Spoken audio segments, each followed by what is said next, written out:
మధ్యాహ్నము భోజనం తదుపరి ప్రశ్నోత్తరాల సమయం పెట్టుకుందాం. ఇప్పుడైతే కొద్ది సమయం దేవుని వాక్యాన్ని మనం ధ్యానం చేసుకుందాం. నిర్గమాకాండము 25వ అధ్యాయము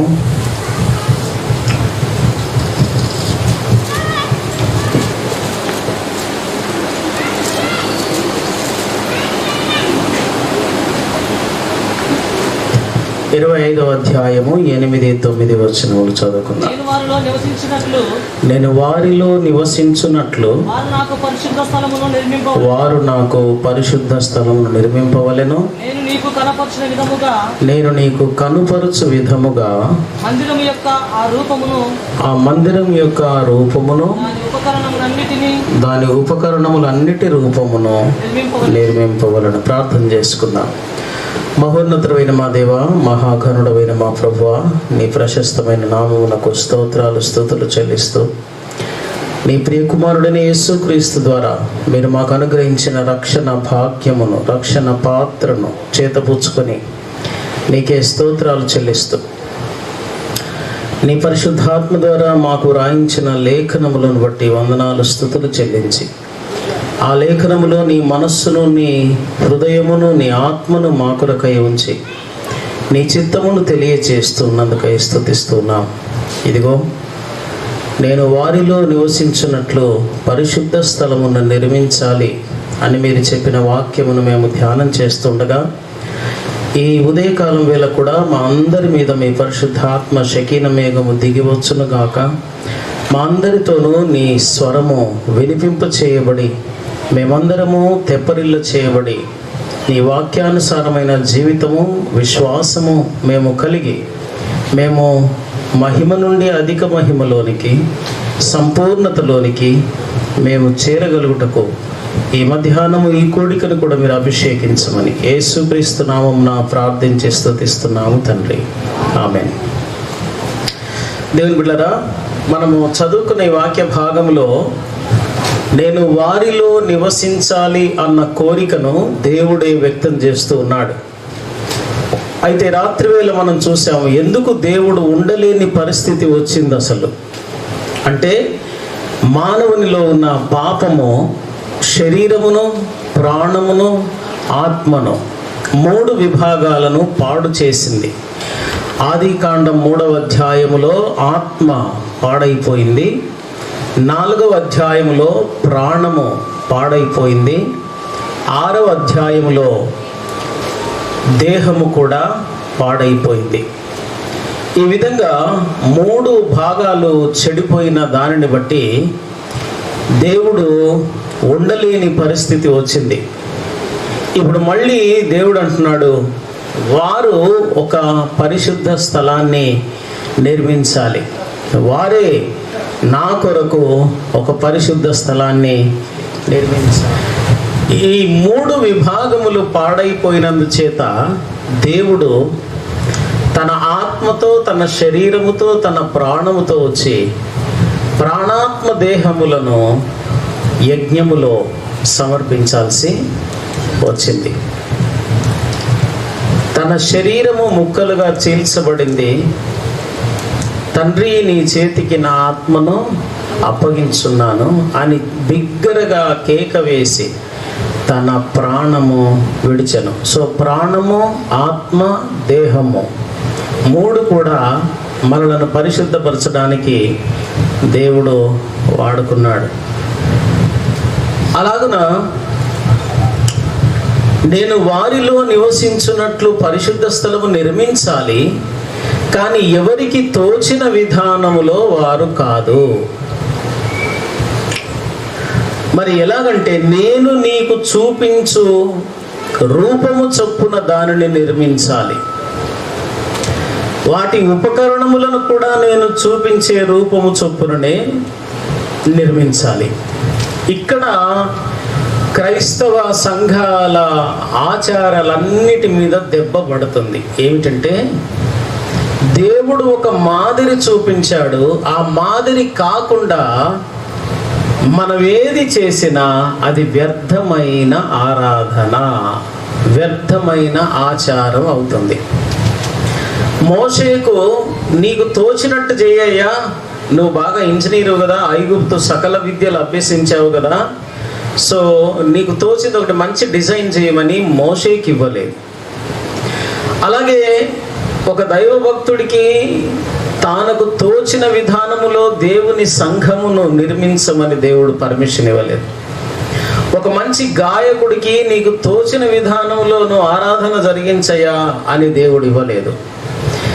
నీ సకల విద్యలన్నీ సమాధి చేసి నేను నీకు చూపించు మాదిరి చొప్పున ఆ మందిరమును దాని ఉపకరణములను నిర్మించాలి.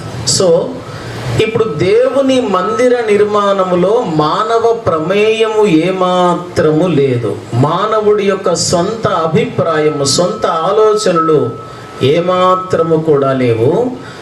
సంపూర్ణముగా దేవుని ఆలోచన మాత్రమే ఉండాలి. అంటే దేవుని చిత్తానుసారమైన కార్యక్రమాలు జరిగినప్పుడే అది నిజమైన ఆరాధన అవుతుంది.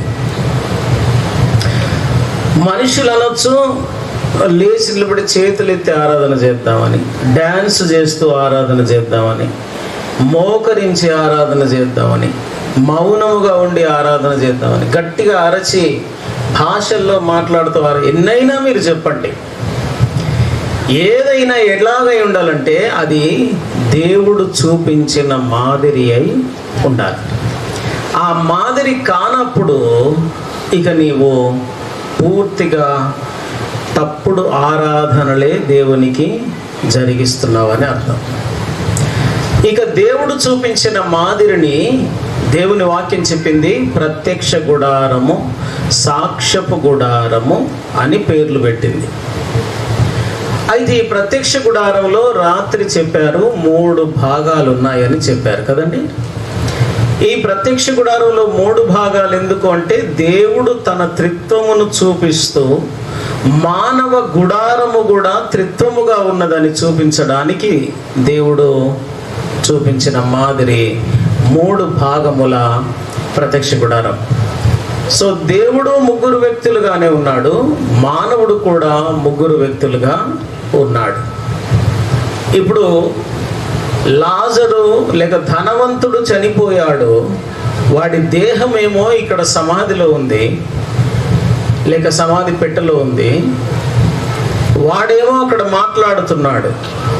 ఇక్కడ నిన్నటి వరకు మాట్లాడిన వాడేమో నోరు మూసుకొని ఉన్నాడు, మరొకడేమో అక్కడ మాట్లాడుతున్నాడు పాతాళంలో. ఇప్పుడు క్రిస్టఫర్ గారే ఉన్నారు. ఈయన సమాధి కార్యక్రమం చేద్దామని ఖాళీ స్థలం ఉంది కదా అని టెంట్ వేసి ఇక్కడ సమాధి పెట్టి మీరందరూ అలాగే వచ్చి కుర్చీల్లో కూర్చొని చూస్తున్నారు.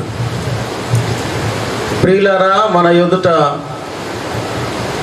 నిద్రించిన సహోదరుడు సత్యప్రకాశానంద గారు అని ఏదో చెప్తున్నాడు అనుకోండి. అంటే సత్యప్రకాశానంద గారు అలా పడుకొని ఉన్నాడు, అట్లా చూశాడు అనుకోండి. క్రిస్టఫర్ గారి మాటలు కంటిన్యూ అవుతాయా? క్రిస్టఫర్ గారు కళ్ళు మూస్తారు అంతేనా? చచ్చినోడు కళ్ళు తెరవడం ఏంట్రా బాబు అని అలాగే అంటాడు, అంతే. మరి ఎవరు మాట్లాడుతున్నారు ఇక్కడ? వాడు కళ్ళు తెరిచి చూడలేడు, కానీ అక్కడ వాడు కన్నులెత్తి చూస్తున్నాడు. ఇక్కడ వీడు నోరు తెరవలేడు, కానీ వాడు అక్కడ నోరు తెరిచి మాట్లాడుతున్నాడు. అలాగున మానవుల్లో ఉన్న ఈ 3 భాగాలకు ముంగుర్తుగా దేవుడు ప్రత్యక్ష గుడారమును ఏర్పాటు చేశాడు. ఇది మోషే ఇశ్రాయేలులో కొందరు నైపుణ్యం కలిగిన పని వాళ్ళ చేత మొత్తానికి ఇది చేయించాడు. నేను చెప్పాను, బయట అది చూడడానికి అంత అసహ్యమైన రూపంతో ఉంది, ఏమందం లేని రూపంతో ఉంది. లోపల మాత్రం బంగారంతో మెరుస్తూ ఉంది. అలాగున బాహ్య అలంకరణ కాదు, అంతరంగపు సౌందర్యమే దేవుని గుడారం యొక్క లక్షణం అన్నది కూడా మనం చూసాం. అయితే ఈ ప్రత్యక్ష గుడారమును నిర్మించారు. ఎక్కడ నిర్మించారు? సీనాయి పర్వతము దగ్గర. ఆ ప్రత్యక్షత పర్వతం మీద ఇచ్చాడు, అక్కడే వాళ్ళు నిర్మించారు. ఇది అరణ్య యాత్రలో 40 సంవత్సరముల పాటు ఈ ప్రత్యక్ష గుడారములోనే ఆరాధన చేస్తూ ఉన్నారు. ఆ తరువాత వాళ్ళు కనాను చేరుకున్నారు. కనానులో వాళ్ళు స్థిర నివాసం ఏర్పాటు చేసుకున్నారు. అయితే వారి మొదటి రాజు, న్యాయాధిపతులు వచ్చారు, ఆ తర్వాత రాజు, మొదటి రాజు సౌలు ఆ గుడారం సంగతి ఏమీ ఆలోచించలేదు, పట్టించుకోలేదు. కానీ రెండవ రాజు దావీదు, ఆయనకు ఒక ఆలోచన వచ్చింది. ఏమిటంటే, అరే నేనుంటున్న నా ఇల్లేమో ఇంత చక్కగా ఉంది, దేవుని మందిరం మాత్రము అలాగూ 80 సంవత్సరాలు దాటిన పాత గుడారం లాగుంది. ఇదేంటి, నా ఇల్లు ఇంత చక్కగా ఏషియన్ పెయింట్స్ వేసి ఉండడం ఏంటి, దేవుని గుడారమేమో సముద్ర వత్సల తోళ్ళు, జంతు చర్మములు, ఆ జంతు చర్మముల మీద రోమములు రాలిపోయి అంత ఎండిపోయి ఉంది పైన. ఇలాగూ రూపము లేనిదిగా అసహ్యముగా ఉండడం ఏంటి, దేవునికి నా ఇల్లు కంటే మంచి మందిరం ఒకటి నేను నిర్మిస్తాను అని దావీదుకు ఆలోచన పుట్టింది. దావీదు అందరితో మాట్లాడాడు, దేవునికి ఒక ఇల్లు కడదామయ్యా. ఎక్కడ కడదాం అంటే, అక్కడ అరౌనా అనే ఒకని కల్లం ఉంది. ఆ వ్యవసాయ పొలం ప్రక్కన కాస్త ఎత్తైన స్థలం, రాయి లాంటి స్థలం, కొండ లాంటిది. అది కల్లముగా వాడుతూ ఉండేవాడు ఆయన. ఆ కల్లము కొంటే అక్కడ మందిరం ఉంటే అందరికీ కనబడుతుందండి అని ప్లాన్ చేసి అరోనో దగ్గర వెళ్ళి స్థలాన్ని కొన్నాడు. లేదంటే దేవుని గుడికి కదా, నేను ఊరికే ఇచ్చేస్తానులేండి అన్నాడు. లేదు లేదు లేదు, నేను దేవుని గుడికి స్థలం ఇచ్చినందుకే దేవుని మందిరం నిలబడిందని నీవు చెప్పకుండానట్లు నేను దాన్ని డబ్బులు ఇచ్చుకుంటానన్నాడు. అలా డబ్బులు ఇచ్చి కొన్న తర్వాత దేవుని మందిరం నిర్మాణం చేద్దామని ఇక రాళ్ళు ఎన్ని పడతాయి, ఇంకా ఇనుప సామాన్ ఏం పడుతుంది, బంగారం ఏం పడుతుంది, అన్నీ ప్లాన్ చేస్తుంటే దేవుడు ఒక రాత్రి వేళ, నీవు నా మందిరమును కట్టకూడదు అన్నాడు. ప్రతి వారిని దేవుడు ప్రతి పని చేయమన్నాడు. కొందరిని చేయమన్న పనిని మరొకరిని చేయమన్నాడు. సంగీతం వాయించే పరిచర్యను, నాకు కూడా సంగీతం వచ్చు, కానీ ఆ పరిచర్య నన్ను చేయమన్నాడు. పాటలు పాడే పరిచర్యను నన్ను చేయమన్నాడు. నేను నేర్పిన వాక్యమును సంఘానికి సరిగ్గా నేర్పించు, ఆ ఒక్కటి సరిగ్గా చేస్తే చాలు, నా బ్రతుకులు నా ఇష్టానుసారమైన, నా సంకల్పానుసారమైన పని చేసిన వాడవు అవుతా. దావీదు దేవుని కొరకు మందిరము నిర్మిస్తామంటే వద్దు అంటున్నాడు. అంటే చాలా మంది జీవితాల్లో దేవుడు కొన్ని మంచి పనులను కూడా వద్దు అంటాడు అన్నమాట. ఎందుకని వద్దంటాడు? మంచి పనే కదా, మంచి పనే, కానీ అది నీ విషయములలో నా సంకల్పము కాదు. ఆ మంచి పని జరిగించుకోవడానికి ఇంకోరెవరో ఉన్నారు, వాళ్ళ చేత నేను జరిగించుకుంటాను. అందుకని విశ్వాసులు ఎప్పుడు కూడా బోధకులనే దేవుళ్ళను చేయొద్దు, బోధకులే మీ హీరోలు కావద్దు. అది విగ్రహారాధనకు దారి తీస్తుంది. ఎక్కడికి దారి తీస్తుందంటే, ఇక ఆయన చెప్తే నమ్ముతానండి, ఆయన చెప్పకపోతే నేను నమ్మ. ఆయన దూకమంటే దూకుతానండి బావిలో అన్నంత విపరీత ఆ అభిమానం పెరుగుతుంది. దైవ సేవకులను మీరు మెచ్చుకోకూడదు, అలాగే వారి మీద అభిమానము పెంచుకోకూడదు. వాక్యము మీద మాత్రమే గౌరవము, అభిమానము, ప్రేమ మనకు ఉండాలి. అంచేత వాక్యము చెప్పేవాడే ప్రాముఖ్యమైన సేవకుడు కాదు. మన మనుషుల దృష్టిలో అలా ఉంటుందన్నమాట. ఒక ఊడ్చేవాడు జరిగించే పని, బోధ చేసేవాడు జరిగించే పని, రెండిటికి సమానమైన వేతనమే దేవుని సన్నిధిలో. వాడికి ఆ తలాంతి ఇచ్చాడు, వీడికి ఈ తలాంతి ఇచ్చాడు. వీడు నమ్మకంగా చేస్తున్నాడా, ఈ రెండింటిని ఇచ్చాను కదా, ఈ ఇద్దరు నమ్మకంగా దాన్ని జరిగిస్తున్నారా, సనుక్కుంటూ జరిగిస్తున్నారా, పని దొంగలాగా జరిగిస్తున్నారా అంతే చూస్తాడు దేవుడు. కానీ ఇది గొప్ప తలాంతు, ఇది పనికిరాని తలాంతు అని మనుషులు అనుకుంటారు.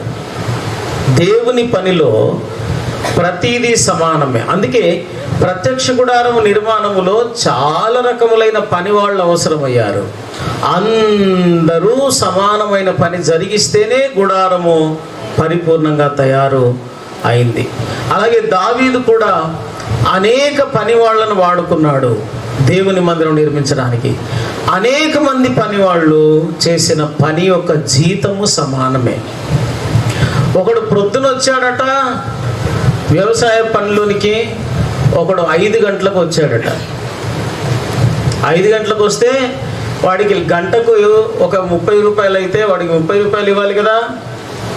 240 రూపాయలు ఇచ్చాడు. ఉదయం నుంచి పనిచేసిన 8 గంటలు పనిచేసిన వాళ్లకు 240 రూపాయలు ఇస్తే ఈ చివరికి వచ్చిన వాడికి కూడా అంతే ఇచ్చాడు. ఎందుకంటే పని ఏమిటన్నది కాదు, ఆ పనిని నమ్మకంగా జరిగిస్తున్నామా లేదా అన్నదాన్ని బట్టే జీతం ఉంటుంది.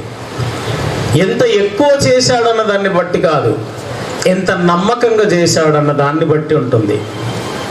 రాత్రి కృష్ణపరయ్య గారు చెప్తున్నారు, నేను చూస్తున్నాను నెలంతా ఏప్రిల్ నెల నుంచి ప్రతి చోట ఎక్కడో ఒక దగ్గర వాక్యం చెప్తున్నాడని.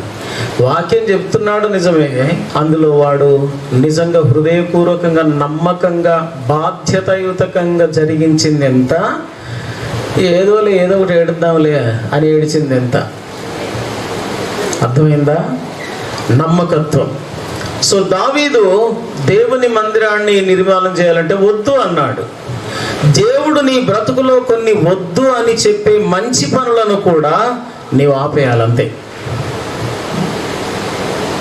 అది దేవుడు మరొకటి ద్వారా జరిగించుకోవడానికి ఆ పనిని అలాగ పెండింగ్ ఉంచాడు. కాబట్టి నా పట్ల దేవుని సంకల్పం ఏమిటి, ఇది ప్రతిరోజు దేవుని ఎదుట కనిపెట్టి జరిగించేవాడు దేవుని మైండ్ సెటప్కు ట్యూన్ అవుతాడు. తన పట్ల దేవుని సంకల్పం ఏమిటో దానిని మాత్రమే జరిగిస్తాడు. దావీదు వద్దనగానే ఎందుకొద్దు, నా పేరు నిలబడుతుంది చరిత్రలో, నేను కట్టిస్తాను అని అనలేదు. ఆయన వెంటనే లోబడ్డాడు. ఎందుకో తెలుసా అంటూ దేవుడు అన్నాడు, నీ గర్భమున నేను ఒక కొడుకును పుట్టిస్తాను, వాడికి పేరు నీవు సొలొమోను అని పెడతావు. ఈ సొలొమోన్ అనే టైటిల్ కూడా దేవుడే ఇచ్చాడు దావీదుకు. సొలొమోనుకు రకరకాల పేర్లు ఉన్నాయి. యదీద్యాని, లెమూయేలు అని, ఏమండి, సొలొమోను, ప్రసంగి, ఎస్. సో ఇవన్నీ పేర్లు సొలొమోనుకున్నాయి. కానీ ఒక పేరైతే దేవుడు పుట్టక మునుపే ఆ పేరును తండ్రికి చెప్పాడు, వాడి పేరు సొలొమోను అని పెట్టు. ఎందుకు సొలొమోను అని పెట్టాలి ఒక్కసారి చూద్దాం మనం దయచేసి. మొదటి దినవృత్తాంతముల గ్రంథము 22వ అధ్యాయము 6 నుండి 10 వచనములు.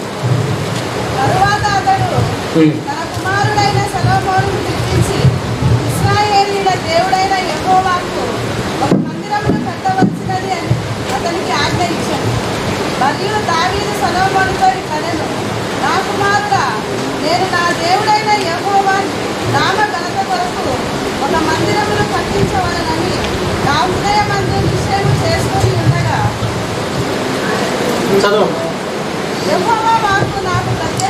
యెహోవా వాక్కు నాకు ప్రత్యక్షమై ఇలాగ సెలవిచ్చెను.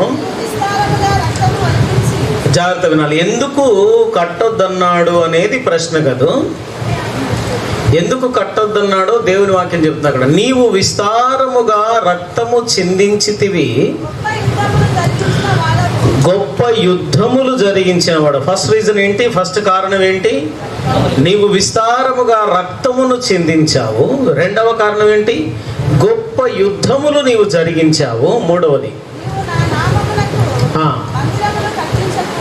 నీవు నా నామమునకు మందిరమును కట్టించకూడదు, ఆ, నీవు విస్తారముగా రక్తము నేల మీదికి ఓడ్చితివి. నా సన్నిధిని నీవు విస్తారముగా రక్తమును నేల మీదికి ఓడ్చితివి. నీకు పుట్టిన ఒక కుమారుడు ఆ, సమాధానకర్తగా ఉండును. అది నీ గర్భములో పుట్టే కుమారుడు సమాధానకర్తగా ఉండును. ఎలాగుండును? సమాధానకర్త. ఆ పదం గుర్తుపెట్టుకోండి, సమాధానకర్తగా ఉండును. శత్రువులు అతని శత్రువులనందరినీ ఆ, నేను తోలివేసి అతనికి సమాధానము కలుగచేయుదును. ఎందుకు అతను సమాధానకర్త అవుతాడంటే, శత్రువులందరినీ తోలివేసి యుద్ధము లేకుండా చేసి నేను సమాధానమునకు అతన్ని కారణముగా ఉంచుతాను. కాబట్టి అతని పేరేమిటి?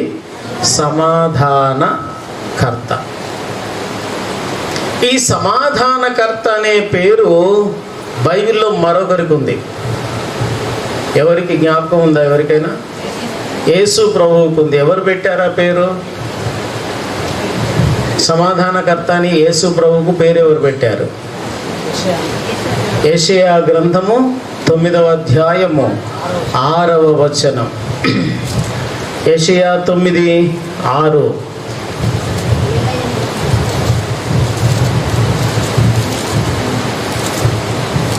ఏలైనగా మనకు శిశువు పుట్టెను, ఆ, మనకు కుమారుడు అనుగ్రహింపబడెను, ఆ, ఆయన భుజం మీద రాజ్యభారముండును.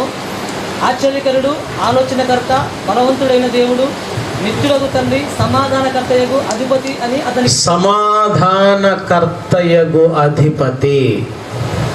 సో సమాధానకర్త అనే పేరు మరొకరికి ఉంది. ఎవరికి? యేసుక్రీస్తు ప్రభువుకు ఉంది. అటు దావీదు కడుపున పుట్టిన ఆ వ్యక్తికి సమాధానకర్త అని పేరు పెట్టాడు. అలాగే దావీదు వారసత్వం పంచుకొని పుట్టిన వ్యక్తికి కూడా సమాధానకర్త అని పేరు పెట్టాడు. ఇప్పుడు చూడండి, మత్తయి సువార్త 1వ అధ్యాయము 1వ వచనం. మత్తయి సువార్త 1:1. అబ్రహాము కుమారుడగు దావీదు కుమారుడైన యేసుక్రీస్తు వంశావళి. ఇప్పుడు జాగ్రత్తగా చూడండి, అబ్రహాము కుమారుడు ఎవరట? దావీదు. దావీదు కుమారుడు ఎవరట? కరెక్టేనా మరిది? అబ్రహాముకు దావీదు పుట్టాడా? ఎన్నడో ఇస్సాకు పుట్టాడా? అబ్రహాముకు ఇస్సాకు పుట్టాడు. కానీ మత్తయి ఏమి రాశాడు? అబ్రహాముకు దావీదు పుట్టాడని రాశాడు. అలాగే దావీదుకి ఎవరు పుట్టారట? సొలొమోను కాదు, యెరోబాము కాదు, జెరోబాము కాదు, ఎవరు కాదు, యేసుక్రీస్తు పుట్టాడట. అభిషాలోము కూడా కాదట, యేసుక్రీస్తు పుట్టాడు. ఎలాగున ఇది సాధ్యం మరి అంటే, వారసత్వపు హక్కును నెరవేర్చిన వాడు. ఉదాహరణకి క్రిస్టఫర్ గారు ఒక మంచి రాజకీయ నాయకుడు అనుకోండి, ఏదో ఎమ్మెల్యేనో ఎంపీగానో ఇక్కడ నంద్యాలలో చాలా పేరు ప్రఖ్యాతులు కలిగిన వ్యక్తి అనుకోండి. తర్వాత ఆయన కొడుకు పుట్టాడు, కానీ ఈ తండ్రి సంపాదించిన ఆస్తిపాస్తుల్లో కొన్ని బిజినెస్లు ఉన్నాయి. ఆ బిజినెస్ల మీద కాన్సన్ట్రేట్ చేసి బాగా సంపాదిస్తున్నాడు కొడుకు. మళ్ళీ ఆ కొడుకు పుట్టాడు, ఆ పేడ కొట్టే అబ్బాయి. ఆ కొడుకు ఎందుకో తాతయ్య గారి రాజకీయాల మీద ఆసక్తి పెరిగి ఈ తాతయ్య ఎంబడే తిరుగుతున్నాడు. తాతయ్య ఎంబడే తిరిగి మొత్తానికి అతను కూడా మెల్లిగా వార్డు మెంబర్గా, కార్పొరేటర్గా, మున్సిపల్ చైర్మన్గా, జెడ్పీ చైర్మన్గా, ఎమ్మెల్యేగా, తాతగారు చేసిన ఎంపీ పదవిని ఆయన కూడా సంపాదించుకున్నాడు. ఇప్పుడు తాతగారి పేరు నిలబెట్టాడు. కొడుక మనవడా? మనవడు నిలబెట్టాడు. కనుక ఇప్పుడు ఆ ఎంపీ అనే రాజకీయ వారసత్వాన్ని కొడుకు సంపాదించుకోలేదు, కానీ మనవడు సంపాదించుకున్నాడు. కనుక ఇప్పుడు నంద్యాలలోని ఎంపీల లిస్టులో రావాల్సి వస్తే క్రిస్టఫర్ గారి పేరు వచ్చిన తర్వాత మళ్ళీ కొడుకు పేరు రాదు, మనవడి పేరు వస్తుంది, ఎంపీగా చేశాడని. అంటే ఇప్పుడు ఆయన తర్వాత వారసత్వాన్ని మనవడు పంచుకున్నాడు. అలాగే అబ్రహాముకు ఇచ్చిన వారసత్వాన్ని ఇస్సాకుకు రాలేదు, యాకోబుకు రాలేదు, 12 మందికి రాలేదు. కానీ అబ్రహాము వారసత్వము దావీదుకు వచ్చింది. అది సంగతి అన్నమాట. అలాగే దావీదుకు ఇవ్వబడిన వాగ్దానముల వారసత్వము సొలొమోనులో నెరవేరలేదు, అబ్షాలోములో నెరవేరలేదు, యెరోబాములో నెరవేరలేదు, ఎవరిలో నెరవేరలేదు, యేసు క్రీస్తులో నెరవేరింది. అందుకని అబ్రహాము వారసత్వాన్ని లేక కుమారత్వాన్ని దావీదు సంపాదించుకున్నాడు, దావీదు కుమారత్వాన్ని యేసుక్రీస్తు. అది రాస్తుంది కొత్త నిబంధన. ఇప్పుడు ఆ పేర్ల మీద, బోర్డు మీద, నల్ల పలక మీద పేర్లు ఎవరి ఉన్నాయి అంటే ఆ మధ్యలో విల్లింగ్టన్ ఉండాలా లేదా? ఉండాలా? ఆయన ఎంపీ కాదు, వార్డు మెంబర్ కాదు, ఏం కాదు, ఆయన ఎందుకు పెడతామండి? ఆయన కొడుకు అయితే ఆ ఫ్యాక్టరీలు చూసుకోమను, కంపెనీలు చూసుకోమని మాకు అనవసరం. మాకు ఆ రాజకీయ వారసత్వాన్ని నెరవేర్చిన వాడు వారి మనవడు కాబట్టి ఆయన తర్వాత పేరు ఆయనదే ఉంటుంది. అదే సీక్వెన్స్లో మత్తయి రాస్తున్నాడు అనమాట. అబ్రహాము తర్వాత పేరు దావీదు రాస్తున్నాడు, దావీదు తర్వాత పేరు యేసుక్రీస్తు. ఇప్పుడు అర్థమైంది కదండి. క్రిస్టఫర్ గారి తర్వాత 2 కొడుకులు ఉన్నారు. 2 కొడుకుల పేర్లు రావట్లేదు. 2 కాదు, 20 మంది ఉండని రాదు. ఆ వారసత్వాన్ని జరిగించిన వాడి పేరు వస్తుంది, కానీ 20 మంది ఉన్నారా, 40 మంది ఉన్నారా, వాళ్ళవి రావు. మధ్యలో ఎంతో మంది ఉన్నారు. అబ్రహాముకు దావీదుకు మధ్యలో వాళ్ళ పేర్లు రావు. దావీదుకు యేసు ప్రభు మధ్యలో ఎంతో మంది ఉన్నారు, వాళ్ళ పేర్లు కూడా రావు. అది సీక్వెన్స్. అందుకని మత్తయి దాన్ని కండెన్స్ చేసి ఎవరి తర్వాత ఎవరు ఆ వాగ్దానాన్ని నెరవేర్చారు, వారసత్వాన్ని నెరవేర్చారు అనేది లిస్టు చూపిస్తున్నాడు అక్కడ. మంచిది. సొలొమోను అనే టైటిల్ యేసు ప్రభువు కూడా ఇవ్వబడింది. ఎందుకంటే ఈయన పేరు కూడా సమాధానకర్త. ఈ సమాధానకర్త యేసుక్రీస్తు ప్రభు ఆ సొలొమోను కట్టిన దేవాలయమే ఈయన కూడా నిర్మిస్తున్నాడు. అది సంగతి. ఈయన నిర్మించబోయే దేవాలయానికి ముంగుర్తుగా దావీదు కాకుండా దావీదు కడుపున పుట్టే సమాధానకర్తయే నిర్మించాలి. ఎందుకంటే యేసు ప్రభు అను సమాధానకర్తయే అసలు సిసలైన దేవాలయాన్ని నిర్మిస్తాడు గనక. ఇప్పుడు ఈ సొలొమోను జీవితంలో ఏవేవి వాగ్దానములు దేవుడు చేశాడో ఎగ్జాక్ట్గా అవే యేసుక్రీస్తు ప్రభువులో కూడా నెరవేరుతాయి. ఒక్కసారి మీరు చూడండి సొలొమోను జీవితంలో ఏమేం చేశాడు. సమూయేలు, మొదటి సమూయేలు గ్రంథం, 2వ సమూయేలు గ్రంథము 7వ అధ్యాయము 13-14 వచనములు. 2వ సమూయేలు 7, 13, 14.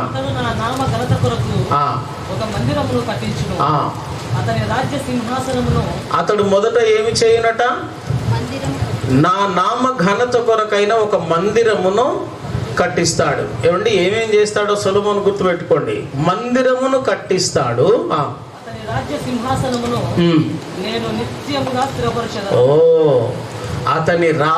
సింహాసనమును నేను నిత్యము స్థిర. ప్రశ్నలు వేస్తాను, జాగ్రత్త వినాలి మరి మీరు. అతని రాజ్య సింహాసనమును నేను నిత్యము స్థిరపరచేదను. నేను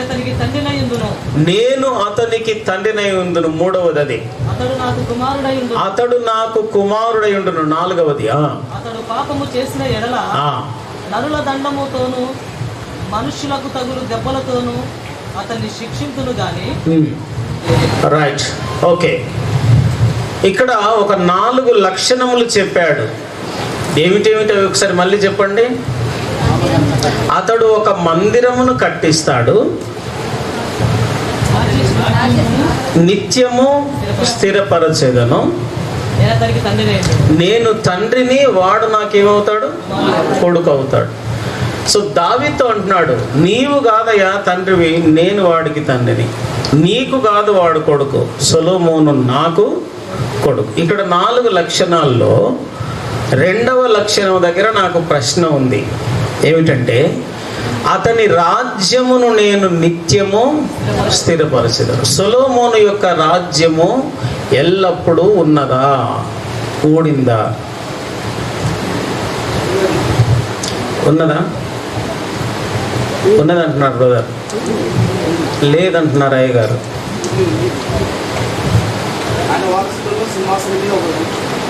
ఏంటండి?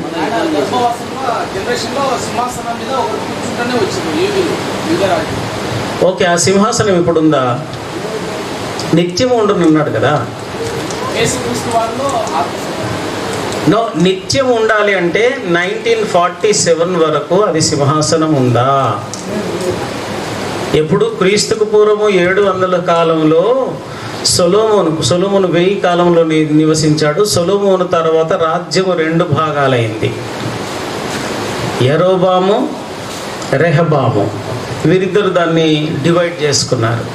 డివైడ్ అయిన తర్వాత 2 భాగాలుగా ఇశ్రాయేల్ దేశం చీలిపోయిన తర్వాత అటు అష్షూరు సామ్రాజ్యం వాళ్ళు వచ్చి ఇశ్రాయేలును దోచుకొని వెళ్ళారు 70 సంవత్సరాలు.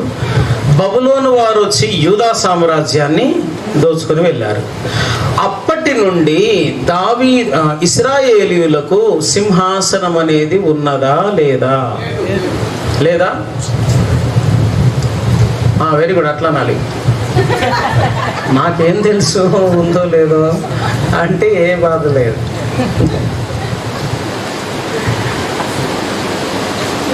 సో ఎప్పుడైతే అష్షూరీయులు దోచుకొని పోయారో ఆనాటి నుండి ఈనాటి వరకు రాజుల సింహాసనం అన్నది ఇశ్రాయేల్ దేశంలో లేనే లేదు. మరి ఇప్పుడు సొలొమోనుకు చెప్పిన వాగ్దానం రాంగ్ అయిపోయింది కదా. అతని రాజ్యమును నేను ఎప్పటి వరకు నిలబెడతానన్నాడు? నిత్యము, ఎప్పుడు ఉంటుంది అది అన్నాడు. మరి అది ఊడిపోయిందిగా. 1947లో మళ్ళీ తిరిగి దేశముగా స్థిరపడ్డా రాజులు లేరు. ప్రధానమంత్రి, ప్రెసిడెంటు వీళ్ళు ఉంటున్నారు కానీ రాజులు అన్నవాళ్ళు లేరు. ఒక రాజు ఉండి పరిపాలించడం అనేది లేదు. ఆనాడు సొలొమోను తర్వాత పోయిందంటే మళ్ళీ యేసుక్రీస్తు సొలొమోనుతోనే ఆ రాజ్యము నిత్యమైన రాజ్యముగా నిలుస్తుంది. సొలొమోను తర్వాత నిలవలేదు. అలాగే యేసు కంటే ముందు మళ్ళీ సామ్రాజ్యం ఉండదు. అందుకే మెస్సియా వస్తాడు మమ్మల్ని పరిపాలిస్తాడంటూ వాళ్ళు ఆశగా ఎదురు చూస్తున్నారు. ఆ మెస్సియా వస్తే ఆ రాజ్యం నిత్యం ఉంటుందని వాళ్ళ ఆశ. కాబట్టి ఇశ్రాయేలు రాజ్యం ఇప్పుడు లేదు, అది అన్యజనుల కాలముగా మారింది. ఇప్పుడు అన్యజనులు దాన్ని తొక్కుతున్నారు. పాలస్తీనియన్స్ వెళ్ళి తొక్కుతున్నారు కదా. అన్యజనులందరూ ఇప్పుడు దాన్ని గల్లంతు చేస్తున్నారు. కానీ రాజులు ఉన్నప్పుడు వేరే ఎవడైనా లోనికి రాగలిగాడా? యేసుక్రీస్తుతోనే మళ్ళీ సాధ్యం. అందుకని సొలొమోనుతో విభాగించబడినది యేసుక్రీస్తుతోనే మళ్ళీ స్థిరత్వమైన నిత్యమైన సామ్రాజ్యంగా ఉంటుంది. కాబట్టి నిత్యమైన రాజ్యమును అతనికి ఇస్తానన్నప్పుడు సొలొమోను, దావీదు రక్తం పంచుకొని పుట్టిన సొలొమోనుక, దావీదు వారసత్వాన్ని పంచుకొని పుట్టిన క్రొత్త నిబంధన సొలొమోనుకు వర్తిస్తుందా? అది క్రొత్త నిబంధన సొలొమోనుకే వర్తిస్తుంది, కానీ ఆయనకు కాదు. అలాగే సొలొమోను నిర్మించిన దేవాలయం ఇప్పుడు ఉందా? లేదు. మరి ఈ దావీదు వారసత్వం పంచుకున్న సొలొమోను ఉన్నాడే యేసు ప్రభు, ఆయన నిర్మించిన మందిరం ఉందా? పోనీ అది కూడా లేదంటారా? ఎస్ ఎస్ అండి, ఎస్, థ్యాంక్ యూ. సో యేసుక్రీస్తు అను సొలొమోను నిర్మిస్తున్న దేవాలయము ప్రారంభమైంది. అది కూల్చివేయబడుతుంది, కట్టబడుతుంది, కూల్చివేయబడుతుంది, కట్టబడుతుంది. అది ఒకనాటికి నిత్యమైన దేవాలయముగా మారబోతున్నది. సరే, సొలొమోను కడతాడని చెప్పాడు కదా అని సొలొమోను పెరిగిన తర్వాత దావీదు చెప్పాడు, నన్ను కట్టొద్దు అన్నాడు రా, నీ చేత కట్టించుకుంటానన్నాడు. నేను అనేక యుద్ధములు చేశానట, రక్తపాతం చిందించానట, అమాయకుల రక్తము నేలను ఒలికించానట నేను, అందుకని నన్ను వద్దన్నాడు అన్నాడు. అవును, యుద్ధాలు చేస్తే గుడి కట్టించడానికి ప్రాబ్లం ఏంటి?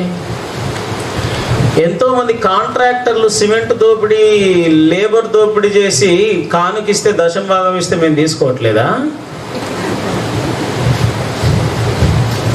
దేవుడు మిమ్మల్ని చల్లగా దీవించును గాక, మీ దోపిడీని ఇంకా వర్ధిల్ల చేయను గాక అని ఆశీర్వదించట్లేదా మేము?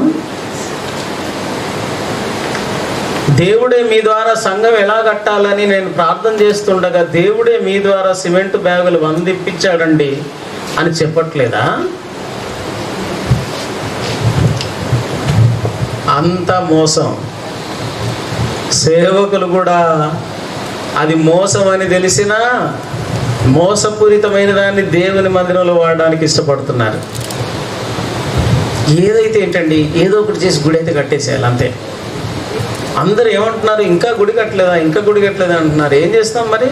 దొంగో దోపిడో వాడి ఫలం వాడు అనుభవిస్తాడు. మనకేంటట, మనము దేవుని మందిరానికి వాడుకుంటే సరిపోతాం. సొలొమోను దేవుని మందిరము నిర్మించాడట. ఏం చేశాడు? ఆయన దేవుని మందిరమే కాకుండా తన కొరకు ఒక పురమును, కోటగోడను కూడా కట్టించుకున్నాడట.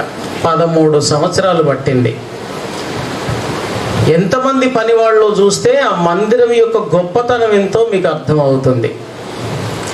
1,80,000 మంది పనివాళ్ళు, 3,000 మంది సూపర్వైజర్లు, అంటే 1,83,000 మంది పనివాళ్ళు ప్రతి దినము వారములో 6 రోజులు పనిచేస్తున్నారు. 7వ దినము నాడు విశ్రాంతి తీసుకుంటున్నారు. ఈ 6 దినములు 1,83,000 మంది పని చేస్తే 13 సంవత్సరాలు పట్టింది దేవాలయము, ఆ కోట కూడా కట్టేసరికి. అంటే ఎంత మహా గొప్ప కట్టడమో ఆలోచించండి. ఎంత మహా గొప్ప కట్టడం అది. 1,83,000 మంది పనిచేస్తే, ఒక స్లాబ్ పోయాలంటే ఒక 20-30 మంది ఇక్కడ పనిచేస్తుంటేనే స్లాబ్ పడిపోతుంది. సాయంత్రం కల్లా 20-30 మంది మిషన్ పెట్టుకొని పనిచేస్తే, 1,83,000 మంది పనిచేస్తే 13 సంవత్సరాలు, వారమునకు 6 రోజులు. అంటే అది ఎంత గంభీరమైన పని అయి ఉండాలో ఆలోచించండి ఒకసారి. దేవుని బిడ్డలారా, కొంచెం ఓపికగా ఈ అంశం నుండి ప్రక్కకి వెళ్తున్నాను. మీరు కాస్త ఓపికగా దాన్ని గమనించాలని మనవి చేస్తున్నాను. ఏమిటంటే, ఈ యొక్క దేవుని మందిరము నిర్మాణము కాకమునుపే అపవాది తన కొరకైన దేవాలయమును నిర్మింపజేసుకున్నాడు. ఎక్కడ? బబులోను గోపురము దగ్గర. ఆదికాండము 10వ అధ్యాయము 8 నుండి 10 వచనములలో నిమ్రోద్ అనువాడు బాబెలు గోపురమును కట్టించాడట. ఆ బాబెలు గోపురమును కట్టించిన వాడు తన కొరకు కూడా ఒక దేవాలయమును కట్టించుకున్నాడు. నేను ఇక్కడ చెప్పానో లేదో కానీ, నిమ్రోద్ అనేవాడు నిమ్మరద్, ఏమండి, బబులోను భాష, అది అరామిక్ భాష. నిమ్మరద్ అంటే తిరుగుబాటుదారుడు. మరద్ అంటే తిరుగుబాటు చేసేవాడు, తిరుగుబాటుదారుడు అనే అర్థం అన్నమాట. అలాగున దేవుని ఎదుట మొదట తిరుగుబాటు చేసిన వాడు కాబట్టి వాడి పేరు ఏమైంది? నిమ్మరద్, నిమ్రోద్ అయింది. ఈ నిమ్రోద్ అనే వాడి చరిత్ర బైబిల్లో లేదు కానీ చూచాయగా ఉంది. చూచాయగా అట్లా లైట్గా దేవుడిస్తూ వచ్చాడు. ఆ లైట్గా ఇచ్చింది. అసలు చరిత్ర బబులోన్లో చరిత్రలో నిమ్రోదు చరిత్ర ఉంది. అతని గురించి నేను మీకు అంటిస్తాను. అతని గురించి బైబిల్లో చూచాయగా మాత్రమే కాదు, ఆది కాండము నుండి ప్రకటన 18వ అధ్యాయం వరకు వాడి తంత్రములు, వాడి తంత్రములు, వాడి పనులు, వాడి మంత్రములు, వాడి రాజ్య పరిపాలన జరుగుతూనే వస్తూ ఉంది. ఆ విధముగా నిమ్రోదు ఎవరికి పుట్టాడంటే, రాత్రి నేను చెప్పాను, దేవదూతలు మానవ స్త్రీలతో సంబంధం పెట్టుకున్నారని. అది చాలా మందికి ఇప్పుడే తలకు ఎక్కదు, నాకు తెలుసు. ఎక్కదన్న సంగతి తెలిసే చెప్తున్నాను. కొన్ని ఇంజక్షన్లు నర్స్ ఏం చేస్తుందంటే, ఆ గ్లూకోజ్ పెట్టే దాంట్లో పెడుతుంది ఇంజక్షన్ ఇచ్చి. ఎందుకంటే అది ఉండేది ఇంతమందే, కానీ అది స్లోగా ఎక్కాలంటే గ్లూకోజ్ డబ్బాలో కొడితే గ్లూకోజ్ చుక్క, ఒక్కొక్క చుక్క పడుతుంది. ఆ ఒక్కొక్క చుక్కలో కొంచెం కొంచెం మందు పోతుంది. అర్థమైందా? సో కొన్నిసార్లు కొన్ని హార్డ్ మందులు తొందరగా ఎక్కవు, గ్లూకోజ్లో పెట్టి ఎక్కించాలి.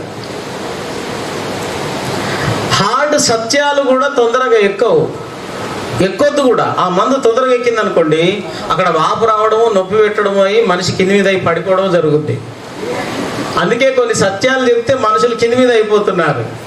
అరే ఇది ఎట్లా అవుద్ది, అట్టెట్లా అవుతుందండి అని. దేవదూతలు మనుషులతో పోయారు. దేవుడు దానికి కోపం వచ్చి జలప్రళయం రప్పించి అందరిని నాశనం చేసి పడేశాడు. అంత నేను అనుకోనని జనాంగం అంతా పుడుతున్నారు, తీసి పడేస్తాను దీన్ని అని. నెఫీలీయులను వారు జలప్రళయమునకు ముందుండిరి, ఆ తరువాతను ఉండిరి. ఈ తర్వాత వచ్చిన టీంలో లూసిఫర్ లేక అపవాది, సాతానుడు, అభిషేకము నొందిన కెరూబు అని పిలువబడ, రాళ్ళు కాలుచున్న రాళ్ల మధ్య సంచరించిన వాడే నేరుగా వచ్చి బబులోనులో ఒక స్త్రీతో సంబంధం పెట్టుకున్నాడు. ఆమె పేరు బైబిల్ గ్రంథంలో 15 రకాల పేర్లతో పిలువబడింది, కానీ బబులోను చరిత్రలో ఆమె పేరు సెమిరామిస్ అని ఉంది. ఇక ఆ స్త్రీ బైబిల్ గ్రంథంలో ఆమె అషేరా దేవతగాను, అష్టారోతు దేవతగాను, బయలు దేవతగాను, ఆకాశ రాణిగాను, అర్తెమీ దేవతగాను, ఆసియా యందంతటను ప్రపంచమందంతటను పూజించబడిన దేవతగాను, ఏమండి, అల్లాత్ అనే దేవతగాను, ఎలాత్ అనే దేవతగాను, కేమోష్ అనే దేవతగాను, హదాద్ అనే దేవతగాను, మోయాబీయుల అమ్మోనీయుల దేవత అనే పేరు మీదను, ఆకాశ రాణిగాను, డయానా అనే దేవతగాను, రొంఫా అనే దేవతగాను, దాగోన్ అనే దేవతగాను ఆమె పిలువబడింది, ఆరాధించబడింది. ఈ దేవతలన్నీ ఎవరెవరో కాదు, ఒకే దేవత.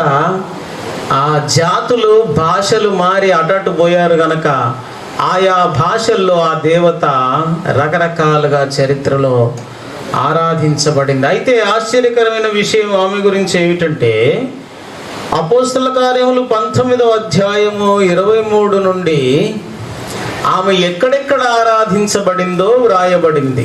అపోస్తల కార్యములు 19:23. ఆ కాలమందు అందరు దేని ఉండి కొంచెం మైక్ దగ్గర పెట్టుకొని చదవండి ఎవరైనా.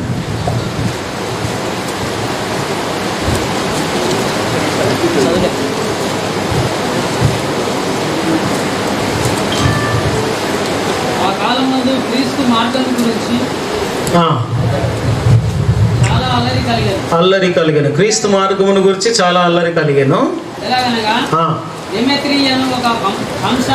దేమేత్రి అనే పేరు కలిగిన ఒక కంసాలి వాడు ఏం చేసేవాడట, అర్తమీ దేవికి వెండి గుళ్ళను చేయించుట వలన ఆ పని వారికి మిగుల లాభము కలిగితుండెను. ఆ పని చేసే వాళ్లకు చాలా లాభం వస్తా ఉంది. కంసాలి పని చేసే పని వాళ్లకు ఫుల్ బిజీ వర్క్, చాలా లాభం వస్తా ఉంది. అతడు వారిని అట్టి పని చేయ ఇతరులను ఆ, గుంపు కూర్చి అయ్యారా ఈ పని అతడు అలాంటి పని చేసే వాళ్ళందరినీ అసోసియేషన్గా, కార్మిక సంఘముగా ఏర్పాటు చేశాడట. ఇప్పుడు కంసాలి కార్మిక సంఘము, లేక గుళ్ళను తయారు చేసే గుళ్ళ కార్మిక సంఘము, శిల్పకారుల సంఘము ఏర్పాటు చేసి, ఒరేయ్ మన పొట్టకే దెబ్బ వచ్చిందిరా నాయన, ఈ యేసుక్రీస్తు మార్గం వాళ్ళు వచ్చి చేసే బోధతో మన కడుపు మీద కొట్టే పని వచ్చింది. ఏంటన్నా ఏమైంది అంటే, అసలు ఈ గుళ్ళు ఈ దేవత అంతా ఒట్టిదేనట్రా, యేసే నిజమైన దేవుడట. ఆ దేవుడు మనుషుల చేతులతో కట్టబడిన దేవాలయంలో నివసించే గత్యంతరం లేదట ఆయనకి. అంటే ఇప్పుడు గుళ్ళు అవసరం లేదని వాళ్ళు బోధిస్తున్నారా? మరి గుళ్ళు లేకపోతే మన కార్మికులం ఏం కావాలి? వీధుల పడము. అందుకని మనం ధర్నా తీద్దాంరా, మనము రాజుగారి దగ్గరికి ఊరేగింపుగా వెళ్దాం. ఈ క్రీస్తు మార్గమును నశించాలి, ఆపివేయబడాలి, ఈ పట్టణంలోనికి రానియకూడదు, ప్రభుత్వం వారు దీనిపై వెంటనే స్పందించాలి అంటూ ధర్నా తీద్దాంరా అన్నాడు. ఎందుకని? గుళ్ళు కట్టే పని ఆగిపోతే మన పరిస్థితి ఏంట్రా? వేరే పని ఇప్పుడు చేయగలమా మనం? జీవనాధారం పోతుంది కదా అని వాళ్ళు అన్నారు. ఈ మధ్యలో అలాగే వాళ్ళ ఉద్యోగం పోతుంటే ఊరుకుంటారా? మరి వాళ్ళందరూ ధర్నా చేశారు. దేని కొరగట కింద చదవండి. ఇప్పుడు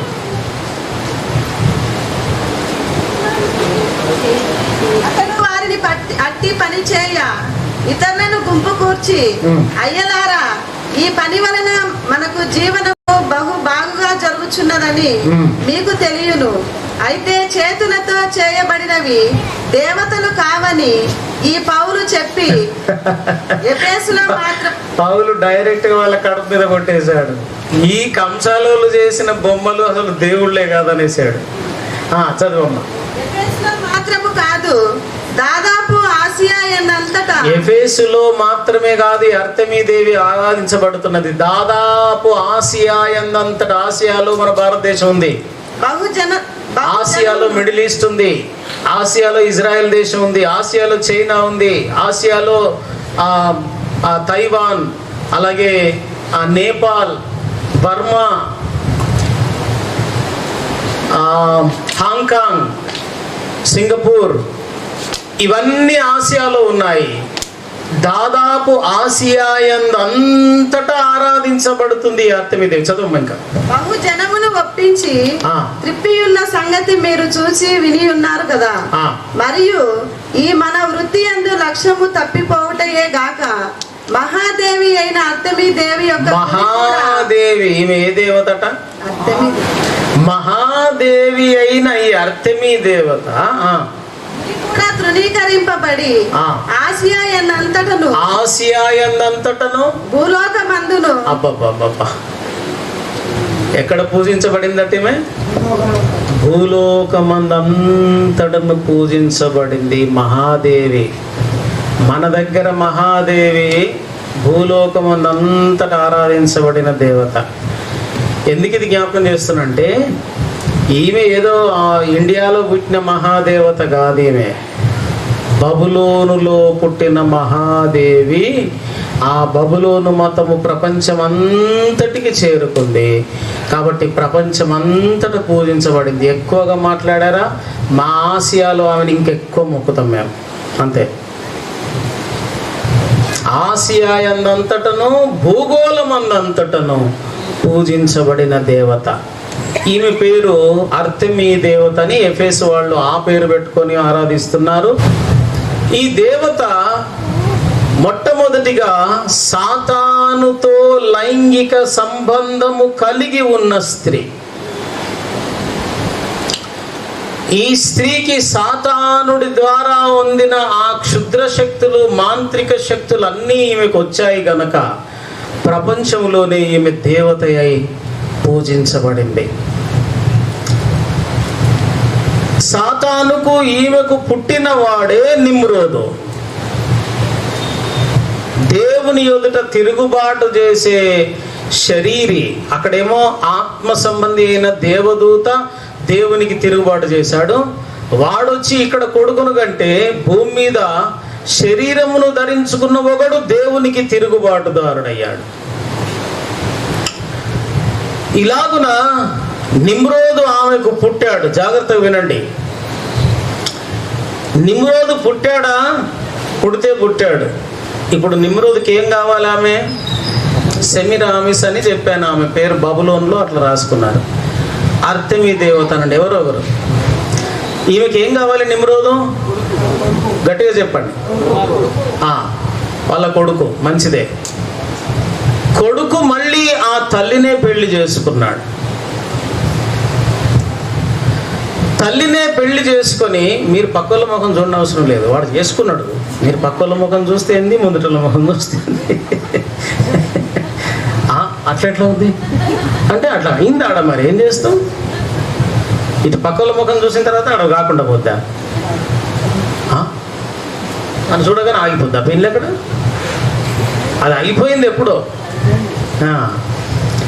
అయితే వాడు పెళ్లి చేసుకొని, గమనించాలి, ఆమెను సాతానుడు తాకాడు సుమా. సాతానుకున్న లక్షణములన్నీ ఆమెకు ట్రాన్స్ఫర్ అయ్యాయి. జారత్వము చేయువాడు జార స్త్రీతో ఏక శరీరి అయి ఉన్నాడు. అలాగే సాతానుతో ఏక శరీరమైంది. సాతాను లక్షణములన్నీ పుంజుకుంది ఆ స్త్రీ. అందుకే కనబడుతున్న దేవతగా ప్రపంచమంతటా ఆరాధించబడింది. నిమ్రోదుగాడు పుట్టాడా? వాడు మళ్ళీ పెళ్లి చేసుకున్నాడు. మళ్ళీ వాళ్ళిద్దరికి పుట్టిన వాడి పేరు 8:14 యెహెజ్కేలు గ్రంథం ఒక్కచోటనే వాడి పేరుంది. వాడి పేరు తమ్మూజ్ అనే దేవత. ఏమండి? తమ్మూజ్ 8:14 యెహెజ్కేలు. ఇదేంటి ఇవాళ దాహం బాగా అవుతుంది? ఊతప్పం తిన్నాను. అది దాహానికి ఊతం ఇస్తుందని నాకు తెలియదు.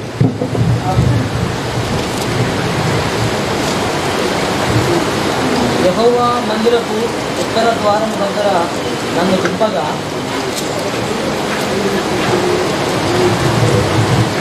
దిగారు కదా, ఎక్కండి. కూర్చుండి దేవతను కూర్చి ఏడ్చుట చూస్తుంది.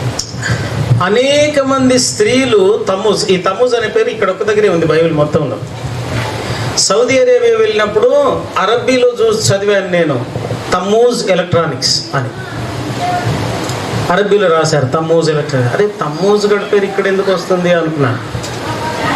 తమ్మూజ్ radio shop, Tammuz general store, mall, Tammuz mall అని ఒకటి చూశాను. సో అది అరబ్బీలో రాసుకుంటున్నారు. అరే తమ్మూజ్ అంటారు, ఏంటి వీడికి ఇంత ప్రాధాన్యత ఇస్తున్నారు అనుకున్నాను. ఎందుకని, ఎందుకో తర్వాత చెప్తాను నేను. ఆ మర్మము గొప్పది. తమ్మూజు అనే దేవత సెమిరామిస్కు నిమ్రోదుకు పుట్టిన కుమారుడు. రైట్. ఇప్పుడు తల్లి, తండ్రి, కుమారుడు, ముగ్గురున్నారు. 11వ అధ్యాయం ఆదికాండం చెబుతుంది. ఆ 10వ అధ్యాయంలో నిమ్రోదు సంగతి ఉంది. 11వ అధ్యాయం చెబుతుంది ఆ భూమి అందంతట కూడా ఒక్క భాషయు ఒక్క ప్రజను ఉండిరి అన్నది. మరి వారికి ఎవరయ్యా ఒక్క ప్రజగా ఉండి వాళ్ళు నడిపిస్తున్నారు అంటే, బబులోను గోపురమును కట్టించిన నిమ్రోదే వారందరికీ నాయకుడు, ప్రపంచ నాయకుడు. ప్రపంచమును మొట్టమొదట ఏలిన రాజు ఎవడైనా ఉన్నాడంటే వాడు నిమ్రోదే. వాని గురించి బైబిల్లో ఉంది. వాడు మొదట ఏలాడు, మళ్ళీ తర్వాత ఇప్పుడు అంత్య దినంలో మళ్ళీ బయటకు వస్తాడు అని వాని గురించి ఉంది. మీరందరూ ఎలా మొహం పెట్టారంటే, ఈ సంగతి పక్కన పడేసి వాడి సంగతి చెప్పు అసలు అన్నట్టుగా మొహం పెడుతున్నారు. వాడి సంగతి ఇప్పుడు మొదలు పెడితే బయటికి రాలేము. ఏమండి? మొత్తానికి వాడి సంగతి, వాడు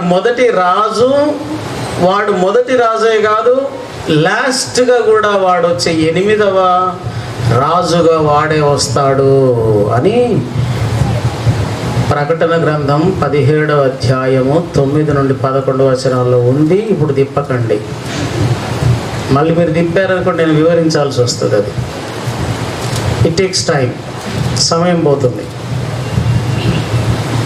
ఈ నిమ్రోదు మొట్టమొదటి రాజే కాదు సుమా, వాడు తనను తాను దేవుడిగా ప్రజలందరూ నన్ను ఆరాధించాలని వాడు బలవంతం చేశాడు. వాడు నెఫీలీయుడు, మర్చిపోవద్దు. నెఫీలీల హైట్ ఎంత అని చెప్పాను? 70 అడుగులు. సో నెఫీలీయులందరి మీద వీడు పైవాడు అంటే వీడు ఎంత బలము గలవాడై ఉండాలి. అందుకే దేవుని వాక్యం చెప్పింది, యెహోవా ఎదుట పరాక్రమము గల శూరుడు. అంటే భూమి మీద దేవుని ఎదుట పరాక్రమము గల శూరుడుగా కనిపించిన వాడు ఎవడు లేడు, వీడే. అంత పరాక్రమం చూపించాడు. కాబట్టి ఇప్పుడు ఆటోమేటిక్గా రాజు ఎవరు కావాలి? వాడే కావాలి కదా. ఒకవైపేమో సాతానుడి కుమారుడు, ఘటసర్పం యొక్క కుమారుడు, క్రూర మృగము అని ప్రకటనలో వాని గురించి చెప్పబడింది. సాతానికే కొడుకు పుట్టినాక ఇక వేరేటోళ్ళకి అధికారం ఇస్తాడా సాతానుడు? నా కొడుకును పక్క నుంచి ఉంటా మీరేలుండ్రా అంటాడా? సో సాతాను కుమారుడే మొట్టమొదటి రాజుగా ప్రపంచాన్ని ఏలాడే. వాడు రాజుగా మాత్రమే కాదు, వాడు దేవుడికి విరోధముగా లేచేమన్నాడు తెలుసా? అసలు ఎలోహీం అన్న దేవుడే లేడయా ఎవడు? భూప్రజలు ఎవరు కూడా ఎలోహీం దేవుడు అంటూ ఇంకేదో దేవుడు అంటూ ఎవరు నేను ఆరాధించారో, పరాక్రమము గల వేటగాన్ని నేను సుమా, సింహాలను కుందేళ్లను వేటాడేవాడిని కాదు. నాకు వ్యతిరేకముగా ఎవడు ఎక్కడ వేరే దేవుళ్ళను ఆరాధిస్తున్నాడో వాళ్ళను పసిగట్టి చంపగలిగిన వేటగాన్ని నేను. పరాక్రమము గల వేటగాడు అంటే కుందేళ్లను పడుతున్నాడు, సింహాలు పడుతున్నాడు కాదు. మనుషులు ఎవడెవడు తనకు వ్యతిరేకముగా చేస్తున్నారు. ఏమండి, నెబుకద్నెజరు మైదానములో విగ్రహాన్ని పెట్టించేమన్నాడు, ఎవడైనా ఈ విగ్రహమును గాక వేరే ఎవరిని ఆరాధించినా చంపిపడేస్తాను. ఆ నెబుకద్నెజరుది కూడా ఘట సర్పం యొక్క తలనే, 3వ తల. ఘట సర్పం యొక్క కొడుకు అదే అన్నాడు, ఎవడు వేరే ఏ దేవుణ్ణి ఆరాధించడానికి వీల్లేదు నన్ను తప్ప. వాడన్నాడు నిమ్రోదు, నేను సూర్య భగవానుణ్ణి, నా భార్య చంద్రదేవత. ఎవరు? సెమిరామిస్ లేక అర్థమీదేవి. ఆ చంద్రదేవత, మాకు పుట్టిన కొడుకున్నాడే వీడు నక్షత్ర దేవుడు. సూర్యుడు, చంద్రుడు, నక్షత్ర దేవుళ్ళు ఉనికిలోనికి వచ్చారు అప్పటి నుండి.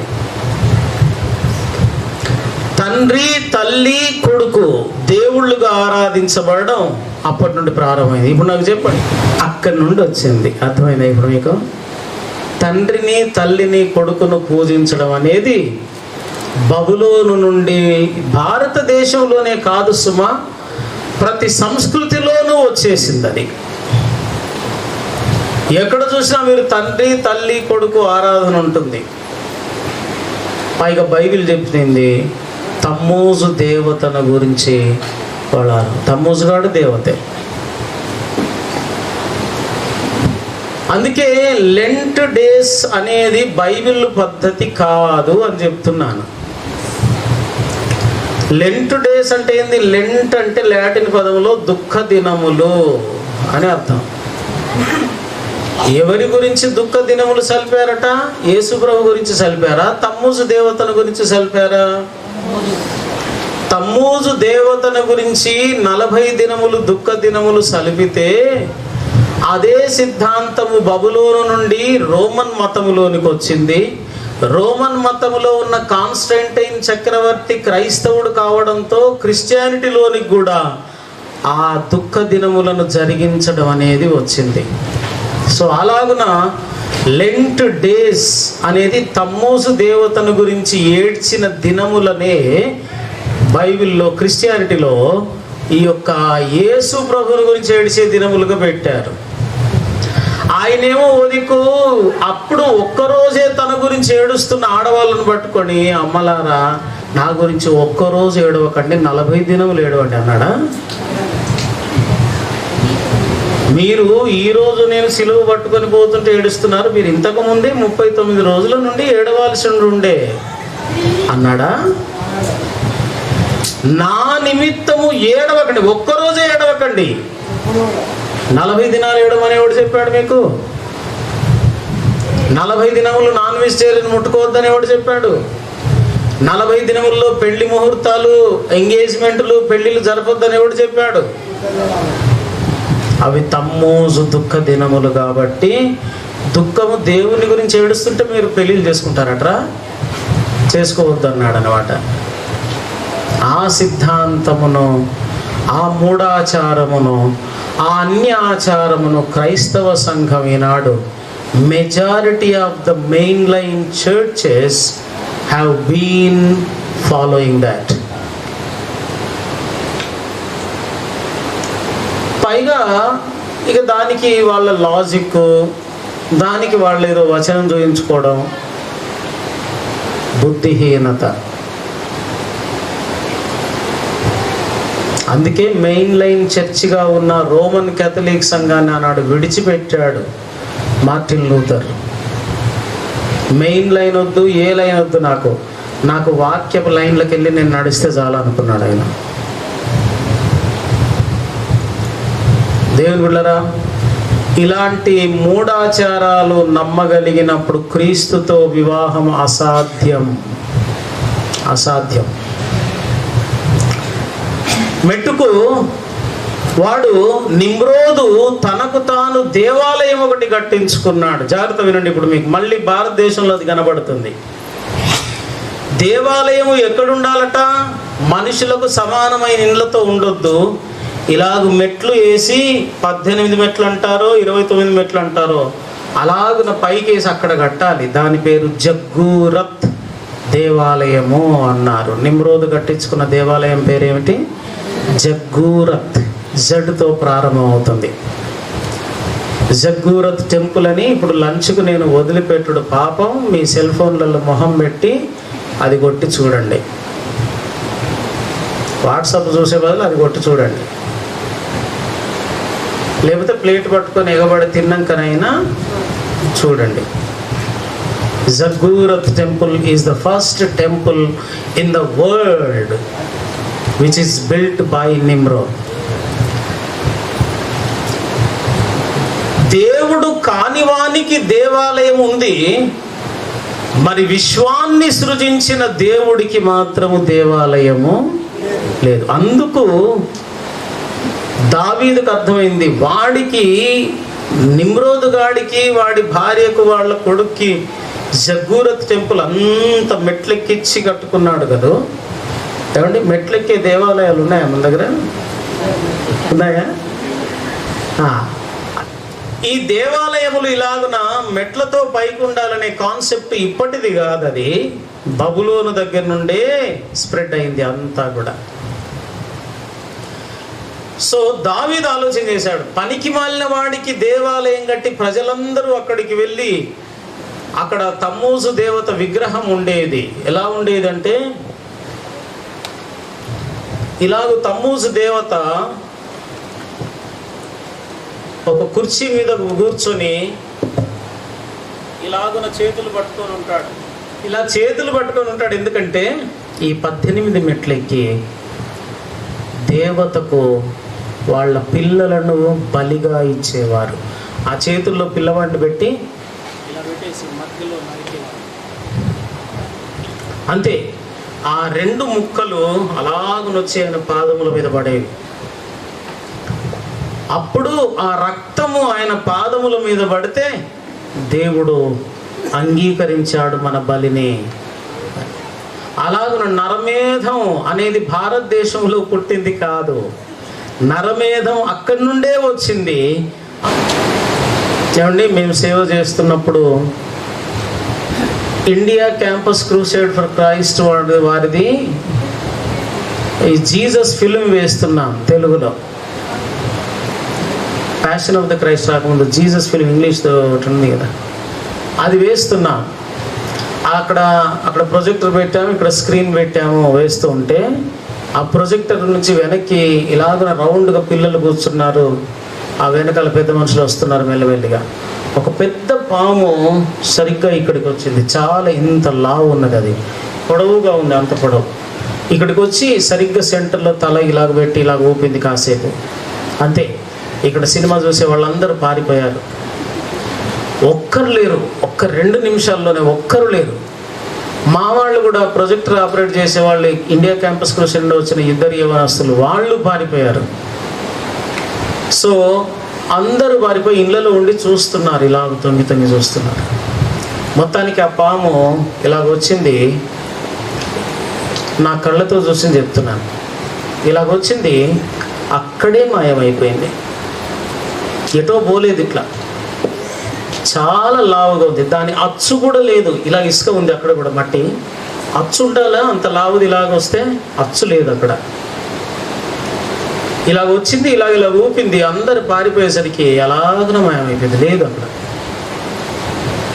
నేను మంత్రాలు మాయలు ఏవి నమ్మేవాడిని కాదు, అవేం చేస్తాయి ఎవరితోటి అని. నా కళ్ళ ముందు అలాగన పాము మాయమవడంతో ఆశ్చర్యపోయాను. తర్వాత అడిగాను, దేవా ఇదేదో పెద్ద మాంత్రిక శక్తి లాగానే ఉంది. అప్పటికే అంటున్నారు, అక్కడ కోయ మాంత్రికులు ఉంటారు, వాళ్ళు మంత్రాలు చేస్తారండి అంటే, అటువంటి వాళ్ళ దగ్గరికి పోయి సేవ చేయాలని మేము అనుకొని పోయాం. సో వాళ్ళు చెప్పడము, నేను అలా చూడడము కళ్ళారా జరిగింది. సరే, అది వెళ్ళిపోయిన తర్వాత ఇక ఎవరు రావట్లేదు. 10 నిమిషాలు 15 నిమిషాలు చూస్తున్నాం, ఎవరు బయటికి రావట్లేదు. సామానంతా సర్దుకున్నాం. ఆ కరెంటు ఒక పక్కింటి ఒక గుడిసెలో నుంచి తీసుకున్నాం, ఆ కరెంటు తీసేసాం, వాళ్ళు బయటికి రావట్లేదు. ఒక పెద్ద మనిషిని మాత్రం అడిగాం, ఏమిటండి అసలు ఏం జరిగింది ఇది అంటే, ఈ ఊరంతటికి ఆ అడవిలో ఒక కోయ మాంత్రికుడు ఉంటాడు, వాడు ప్రయోగం చేశాడు. ఈ సినిమా చూస్తే యేసు ప్రభు దగ్గరికి చేరుకుంటారు అనుకొని వాడు ప్రయోగించాడు. వాడు ప్రయోగించడంతో అందరూ సినిమా చూడకుండా అయిపోయింది. మీరు ఇంకొకసారి రాకండి సార్ ఈ ఊరికి అన్నాడు. వాడు, ఎందుకు రావద్దు అంటున్నావు అంటే, మీకు కూడా ప్రమాదం జరుగుతుంది అన్నాడు.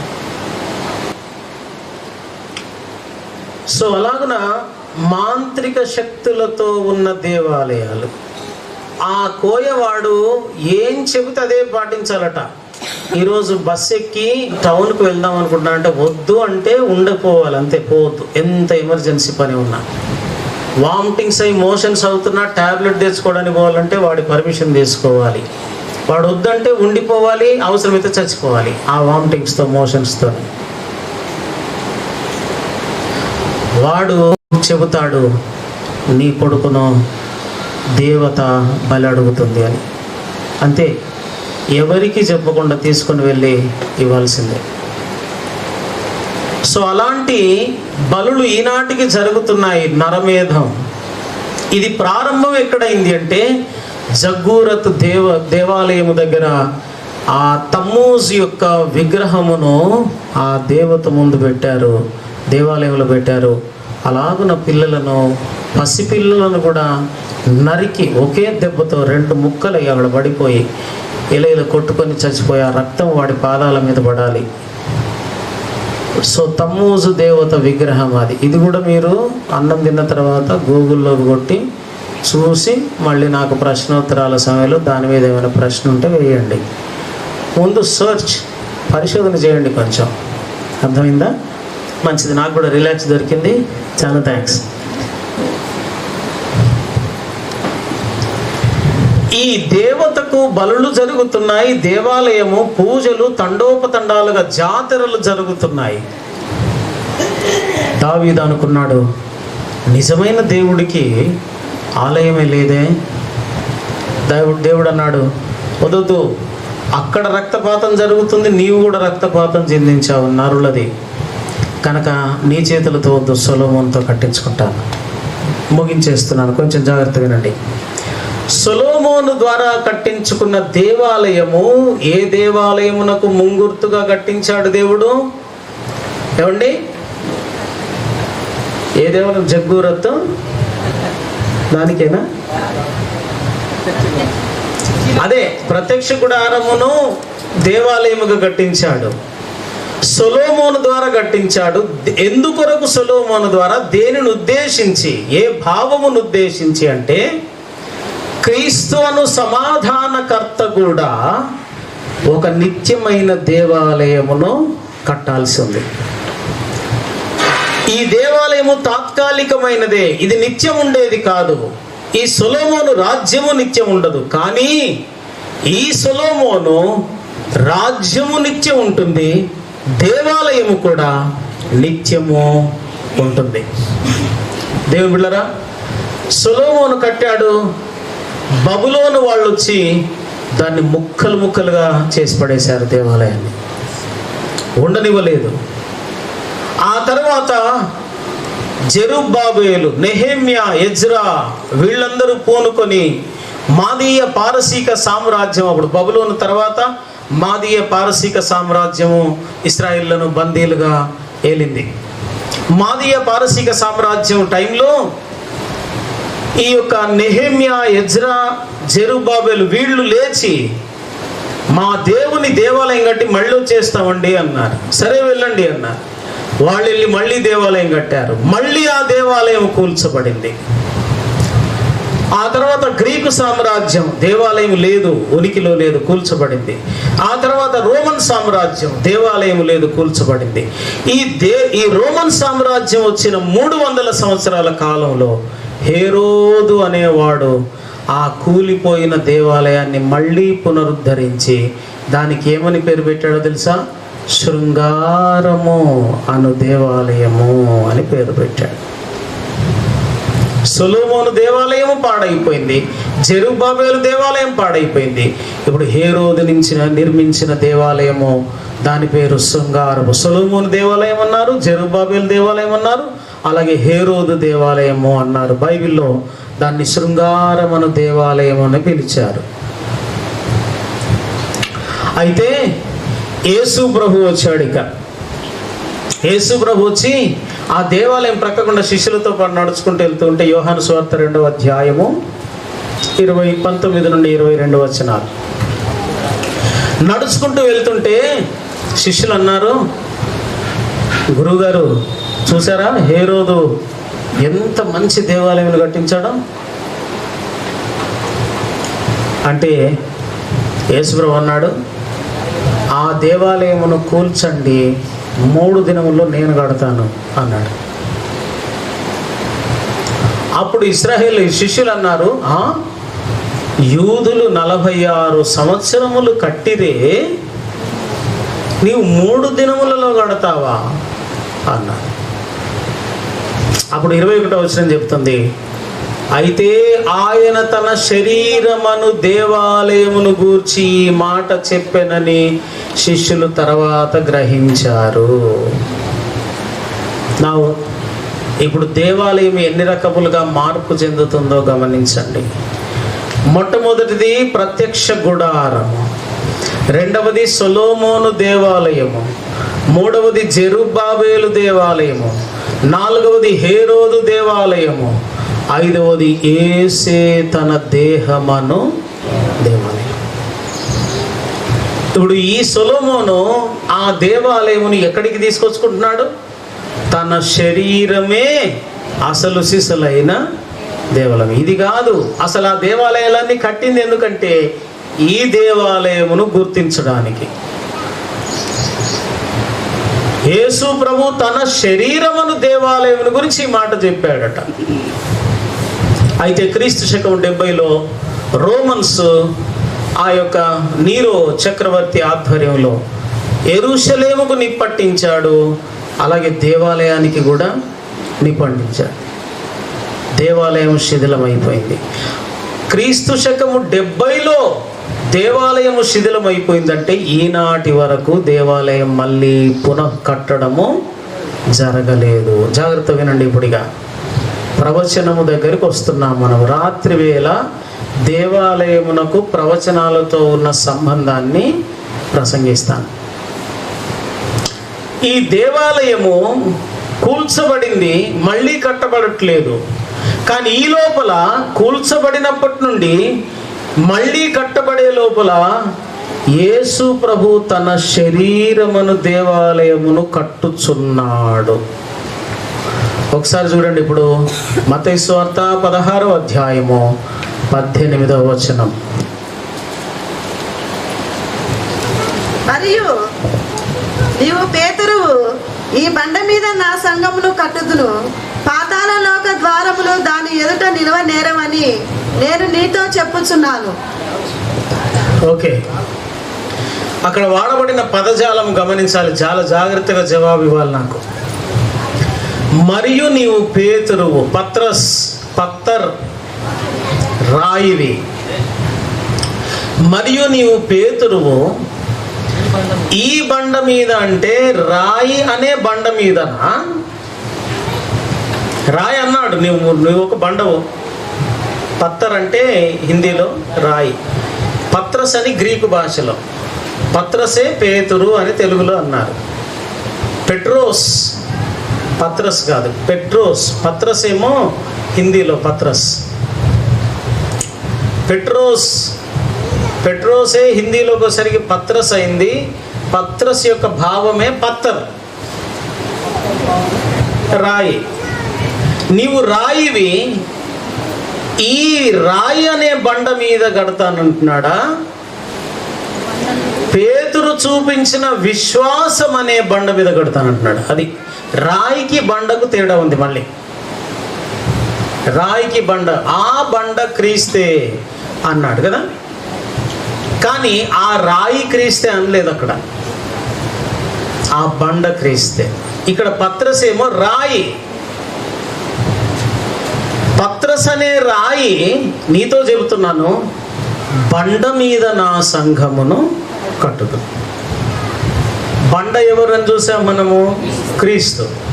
సో క్రీస్తు తన యందు విశ్వాసం ఉంచి ఆ విశ్వాసపు బండ మీద పునాది సంఘం కడతానన్నాడు, కానీ పత్రస్ మీద కాదు, రాయి మీద కట్టం. ఏమండి, రాయి మీద ఇల్లు కడతారా? మేస్త్రీలు ఉన్నారు ఎవరైనా ఇక్కడ? మేస్త్రి పని వచ్చిన వాళ్ళు. నేను సివిల్ ఇంజనీరు. రాయి యొక్క రూపము అడ్డదిడ్డంగా ఉంటుంది, సరి అయిన షేపులో ఉండదు. ఏమండి, ఇది ఇస్తారు కొంచెం, ఇదైనా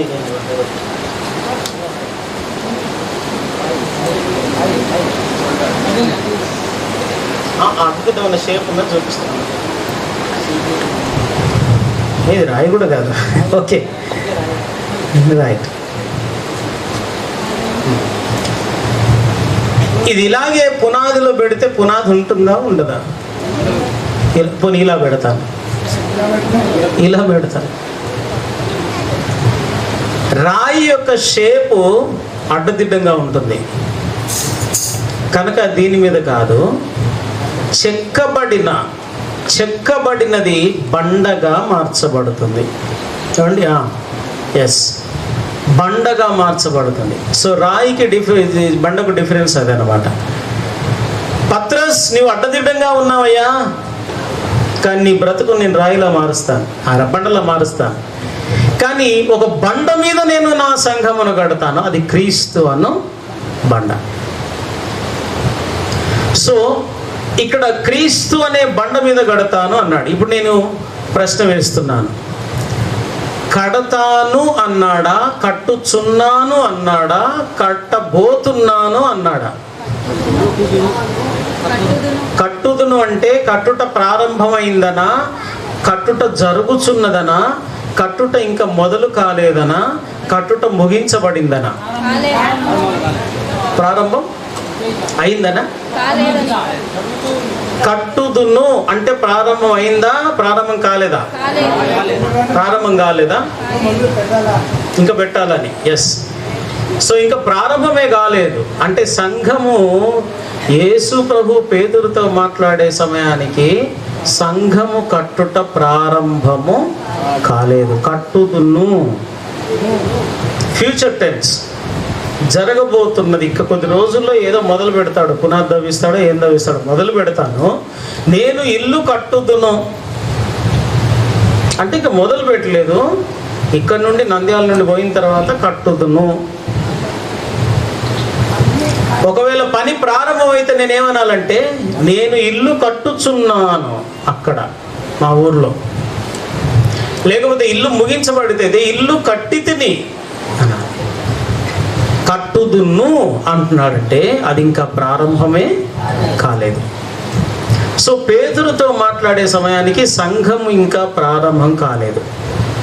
అపోస్తల కార్యము 2వ అధ్యాయము 40వ వచనం చూద్దాం ఇప్పుడు.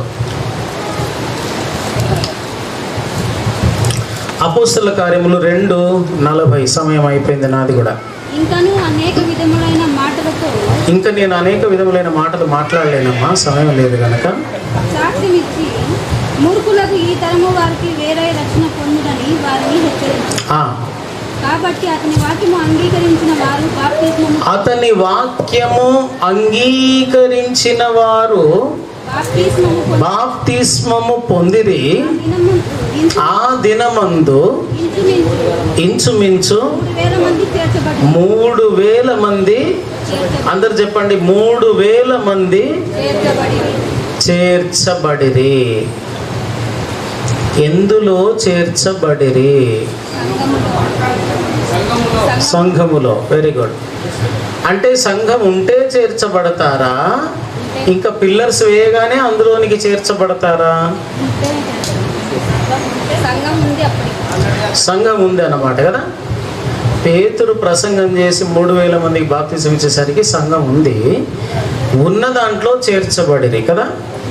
ఈ ఉదయమున మనము ఈ గ్రౌండ్లోనికి చేర్చబడితే, ఎందుకంటే టెంట్ ఉన్నది కాబట్టి చేర్చబడితే, లేని ఎడల నా మీద రాళ్ళు చేర్చబడును. అంతేనా? ఎండలో ఇప్పుడు 47 డిగ్రీలు అంట ఈరోజు. ఒక్కొక్కరు టికెట్ తీసుకున్నారు, 27 మంది టికెట్ తీసుకున్నారట ఆంధ్రలో నిన్నటి ఎండకి.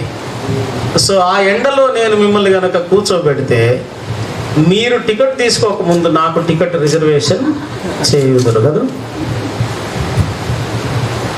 మరి ఎందుకు మనం ఇక్కడికి చేర్చబడితే? మీ టెంట్ ఉన్నది గనక ఇక్కడికి చేర్చబడితే.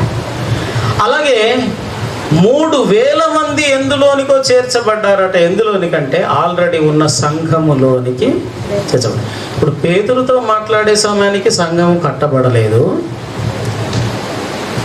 పేతురు ఉపన్యాసం ఇచ్చే సమయానికి సంఘంలో చేర్చబడ్డారు ఆల్రెడీ. ఇంతకు సంఘం ఎప్పుడు కట్టబడింది? మీరు అలాగ ఒక 5 నిమిషాలు ఆలోచిస్తుండగా నేను మంచి నీరు త్రాగేదను. ఎందుకంటే 5 నిమిషాలైనా చెప్పేటట్లేరు మీరు.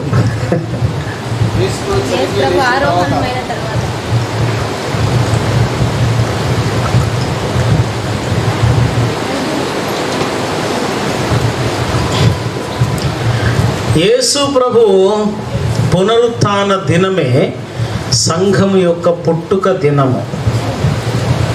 The birthday of the church is the day of resurrection of our Lord Jesus Christ. పునరుత్థానము నాడు యేసు లేవడం కాదు, సంఘము పుట్టిన దినం. సో సంఘం అన్నది పునరుత్థాన దినం నాటికి ఉంది. పేతురుతో మాట్లాడే సమయానికి లేదు, పునరుత్థానము నాడు పుట్టింది, ఎగ్జిస్టెన్స్లో ఉన్నది. పేతురు ప్రసంగం చేసే సమయానికి ఇది ఉన్నది గనక ఇందులోనికి చేసుకోవాలి. అందుకే బాప్తిస్మం ద్వారా ఏం జరుగుతుందట? క్రీస్తులోనికి మనము చేర్చబడుచున్నామన్న. గలతీ పత్రిక 3వ అధ్యాయము 27 అనుకుంటాను, 3:27 లేక 23 చూడండి. 27 23 అమ్మా? 27. ఓకే. క్రీస్తులోనికి బాప్తిస్మము పొందిన మీరందరూ క్రీస్తును ధరించుకొని ఉన్నారు. నౌ ధరించుకొనుట అంటే ఏమిటి?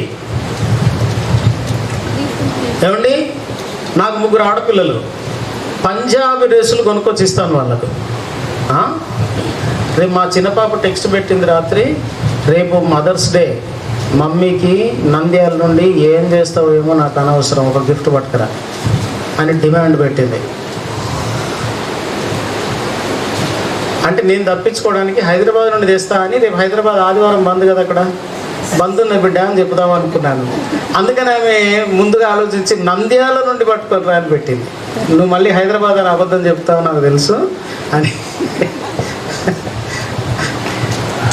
సో ఈ ముగ్గురు ఆడపిల్లకి పంజాబ్ డ్రెస్సులు తీసుకెళ్తున్నాను. ఎక్కడెక్కడ గుంటూరు అక్కడిక్కడ పోయినప్పుడు కొంచెం అన్ని మంచిగా ఒకటి కాటన్లో మంచిగా కనబడితే పిల్లలకు తీసుకెళ్తుంటాను.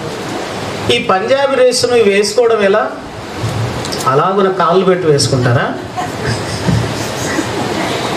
పంజాబీ డ్రెస్లోనికి దూరాలి వాళ్ళు కదా, ఏమంటే తల పెట్టి అలా దూరాలి. దూరితే ఆ డ్రెస్ తన మీదికి వచ్చేస్తుంది, రైట్? మీదికి వస్తే తాను ఆటోమేటిక్గా డ్రెస్ లోపలికి వెళ్తుంది. క్రీస్తు యేసులోనికి బాప్తీసం పొందిన మీరందరూ ఆయనను ధరించుకొని ఉన్నారంటే వీళ్ళు ఏమయ్యారు? లోపలికి దూరారని అర్థం.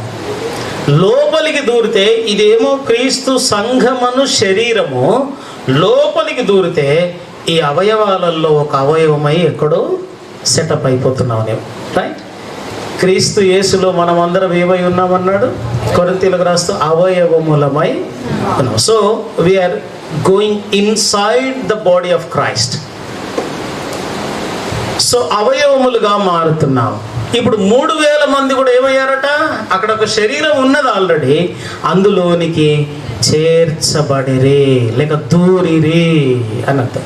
బాప్తీసం పొందిన వాడు ఏమవుతున్నాడంటే యేసుక్రీస్తును సార్వత్రిక సంఘపు శరీరములోనికి వాడిని దూర్చేస్తున్నాం. మేము నీళ్ళలోనికి ముంచుతున్నాం, అందులోనికి దూర్చేస్తున్నాం అన్నమాట. క్రీస్తులోనికి దూరుతున్నాం. క్రీస్తు అను కడపటి ఆదాములోనికి వెళ్తున్నావు.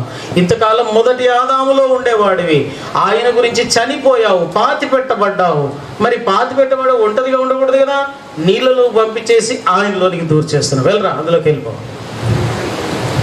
క్రీస్తు సంఘ శరీరములో ఒక వ్యక్తి భాగస్వామి అవుతున్నాడు బాప్తిస్వం ద్వారా. అంటే మరొక మాటలో మన అంశానికి దగ్గరగా చెప్పుకోవాలంటే క్రీస్తు దేవాలయములో వీడొక రాయిగా మారుతున్నాడు. బండగా కాదు, రాయిగా. జాగ్రత్త వింటున్నారా నా పదం? రక్షించబడిన వాడు బండ కాలేదు, రాయి. వెరీ గుడ్, బాగా చెప్పారండి, బాగా జ్ఞాపకం చేశారు. 1 పేతురు పత్రిక 2:5 మంచి సమయానికి బాగా గుర్తు చేశారు. అందరూ చూడాలి దయచేసి. యవనస్తులు బైబిల్ చూడట్లేదు, మీరు తెచ్చుకునేదే జానడ్ బైబిల్. ఆ జానడ్ బైబిల్ కూడా చూడకపోతే ఎట్లా? నాలాగా 3 ఉండాలి బైబిల్. అదేందో హ్యాండ్ పర్స్ లాగా బైబిల్ పట్టుకొని వస్తే హ్యాండ్ బ్యాగ్ అనుకున్నా ఫస్ట్ నేను. అందులో ఏం కనబడుతుంది? రాత్రి లైట్ వెళ్తురికి ఏం కనబడుతుంది? కాబట్టి చూడరు, కళ్ళకు నొప్పి వస్తుంది. అసలే కళ్ళద్దాలు వచ్చేసాయి చదివి, కాబట్టి అది చూడరు. పెద్ద బైబిల్ కొనుక్కుంటే రాత్రి చూడవచ్చు, పగలు చూడవచ్చు, బస్సులో చదువుకోవచ్చు, ఎప్పుడైనా చదువుకోవచ్చు. చదవండి అమ్మా.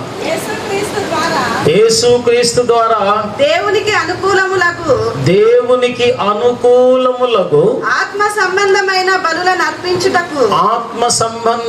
బలులు అర్పించబడాలి అంటే పరిశుద్ధ యాజకులుగా ఉండునట్లు, మీరు పరిశుద్ధ యాజకులుగాను ఆత్మ సంబంధమైన బలులు అర్పించే వాళ్ళుగా ఉండునట్లు మీరును సజీవమైన రాళ్ల వలె రాయి అన్నాను. అందుకే రాళ్ల వలె ఉండి ఆత్మ సంబంధమైన మందిరముగా కట్టబడుచున్నారు. ఇంతసేపు ఏమన్నా నేను రాళ్లతో ఇల్లు కట్టలేము, కానీ ఇక్కడ ఏమంటున్నాడు పౌలు? మీరు రాళ్ల వలె ఉండి ఆత్మ సంబంధమైన దేవాలయముగా కట్టబడుచు అన్నాడా? సో రాళ్లతో దేవాలయం కడుతున్నాడా? అడ్డదిడ్డంగా ఉన్న దేవాలయం అది అంటే కాదు. ముందుగా రాయిగా మనము చేర్చబడుతున్నాం. ఏమండి? దేవాలయములోనికి ఒక రాయిగా చేర్చబడుచున్నాం. కట్టబడుచున్నారు అన్నాడు అంటే అది పాస్ట్ టెన్సా, ప్రజెంట్ టెన్సా, ఫ్యూచర్ టెన్సా? వర్తమాన కాలమా, భూతకాలమా, భవిష్యత్ కాలమా? వ్యాకరణం దృష్ట్యా కట్టబడుచున్నారు, ప్రజెంట్ కంటిన్యూస్ టెన్స్. ఏమండి, వర్తమానములో అది జరుగుతున్న పని కాబట్టి ప్రజెంట్ కంటిన్యూస్. మనమందరము ఇప్పుడు కట్టబడుతున్నాం. మీరు ఇంతకుముందు ఏమన్నారు తెలుసా? దేవాలయము కట్టబడింది కాబట్టే చేర్చబడ్డారు అన్నారు కదా. కట్టబడితే ఇంకా రాళ్ళు ఎందుకు అవసరం? ఇల్లు కట్టుకున్నాక కూడా మీరు రాళ్ళ కుప్ప తీసుకొచ్చి లోపల బెడ్రూమ్లో పోయి రా అంటారా? అట్లా బెడ్రూమ్లో ఇంత పెద్ద రాళ్ళ కుప్ప వేసుకొని ఉంచుకోండి, కిచెన్లో కూడా ఒకటి వేసుకొని ఉంచుకోండి, కింద చక్కగా నడవచ్చు వాటి మీద. రాళ్ల కుప్ప ఎందుకు మరి? కట్టబడుచున్నారు, చేర్చబడిరి రాళ్ళు. ఎందుకంటే దేవాలయము కట్టుట అనేది పునరుత్థానముతో ప్రారంభమైంది, కానీ దేవాలయ నిర్మాణము పరిపూర్ణం కాలేదు. ఇంకా కట్టబడుచున్నారు అంటే ఈ ఒక్కొక్క రాయిని చెక్కుట జరుగుతున్నది. ఏమండి, మొదట ఈ ఇల్లు కట్టాలి అంటే ఇక్కడ రాళ్లకు వేసుకున్నాం అనుకోండి, ఆ మేస్త్రీలు ఏం చేయాలి? ఇక్కడ ఉన్న రాళ్లను వాళ్లకు తెలుసు ఎంత సైజు ఉండాలి, ఎంత వెడల్పు ఉండాలి, ఎంత ఎత్తు ఉండాలి, ఇలాంటి రాళ్ళు ఎన్ని కావాలి ఒక లైన్కి. సో ఇక్కడ షెడ్ కింద కూర్చొని అవన్నీ చెక్కుతూ ఉంటాడు కదా. ఇల్లు లేదు, ఇంకా ఆ ఇల్లును పరిపూర్ణం చేయడానికి ఈ షెడ్డును వాడుకొని ఆ షెడ్డులో ఆ రాళ్ళను వేసి చెక్కుతుంటాడు. ప్రొద్దున నుండి సాయంత్రం దాకా చెక్కి సార్ ఒక 200 అయ్యాయండి, రేపు మొదలు పెడతాం సార్ పని, ఇంకొక లైన్ కట్టేస్తూ ఉంటాడు. ఇప్పుడు గమనించండి, అసలైన దేవాలయం కట్టడానికి ముందు కావలసినవి రాళ్ళు. ఆ రాళ్ళను చెక్కడానికి ఒక చిన్న నీడ. ఎండలో ఉండి చెక్కలేడు కదా, చెట్టు కిందన్నా కూర్చోవాలి. ఈ షెడ్ ఉంటే షెడ్ కిందనన్నా కూర్చోవాలి. ఇప్పుడు దేవుని సేవకులు కడుతున్నవన్నీ కూడా దేవుని మందిరాలు కాదు, షెడ్డులు. చర్చి అంటున్నారే, చర్చీలు కానే కాదు అవి. చర్చీలు కాదు, చర్చిని కట్టడానికి అవసరమైన షెడ్. చర్చి అంటే అక్కడ కనబడి ఓ సిలువ కనబడి పేరు కనబడి ఓ దూరం రోడ్డు మీదకి కనబడే లైట్లతో ఉండేది కాదు. గుడి గోడలలో లేడు దేవుడు,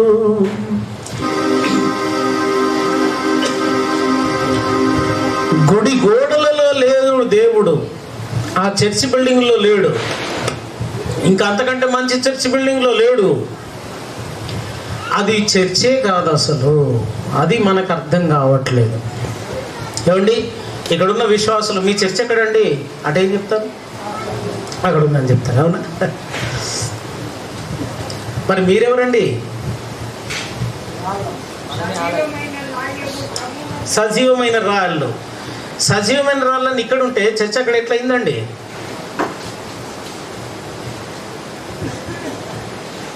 అంటే చర్చ అయిపోగా మీరు ఎక్స్ట్రా రాళ్ళ?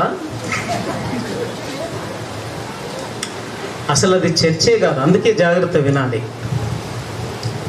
చర్చి అనేది జీవము లేని రాళ్లతో కట్టబడిన బిల్డింగు, 4 గోడలు కాదు. చర్చి అంటే ఏమిటి? ఇప్పుడు అక్కడ వచ్చింది చదవండి అయ్యగారు. 1 పేతురు 5:2-5. సజీవమైన రాళ్లతో కట్టబడేదే కలేసియా, ఎక్లీసియా అనుంది బైబిల్లో. ఎక్లీసియా అనే దాని నుండే గ్రీకు పదం నుండి కలేసియా అనే హిందీ పదం వచ్చింది. కలేసియా అంటే సంఘం. సంఘము దేంతో కట్టబడాలి? చర్చ్ అని ఇంగ్లీష్లో ఉందనుకోండి. సంఘము దేంతో కట్టబడాలి, లేక చర్చ్ దేంతో కట్టబడాలి? సజీవమైన రాళ్లతో కట్టబడితేనే చర్చ్ అవుతుంది. ఇప్పుడు మీరు పోయే గుళ్ళలకు పోయి అక్కడ ఒక రాయి, గోడలో రాయి కనబడితే ఏమే బాగున్నావా, వారం అంతా బాగానే జరిగిందా, ఆరోగ్యంగా ఉన్నావా అని పలకరించండి. అప్పుడు 108 వస్తుంది ఎర్రగడ్డకు.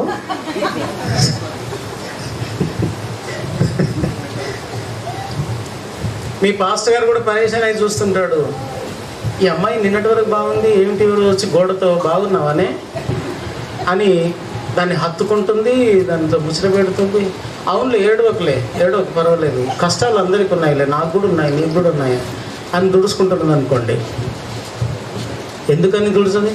అది సజీవమైన రాయే కాదు. సజీవమైన రాళ్ళు కానిది కలేసియా, ఎక్లీసియా, సంఘము కానే కాదు. రోమన్ కేథలిక్లు వచ్చి మంచి మంచి దేవాలయాలు కట్టి ఇదే చర్చ్ అన్నారు. అది అసెంబ్లీ హాల్ మాత్రమే, సమావేశపు గది మాత్రమే. సంఘము ఈ షెడ్ కింద కూర్చుంటే ఇది చర్చి కాదు, ఇది సమావేశపు షెడ్ అవుతుంది.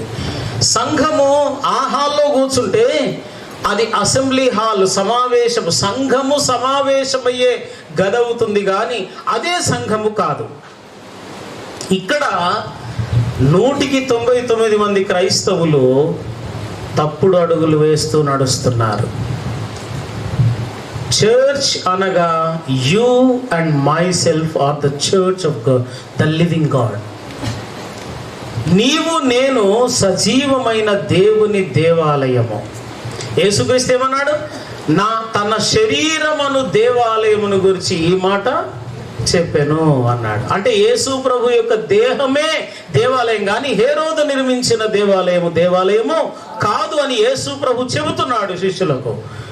ఈ దేవాలయం చూసావా అంటే, అరే దేవాలయం కాదురా నాయన, అది ఈ దేవాలయమును కూల్చండి, 3 దినముల్లో మళ్ళీ కడతారు.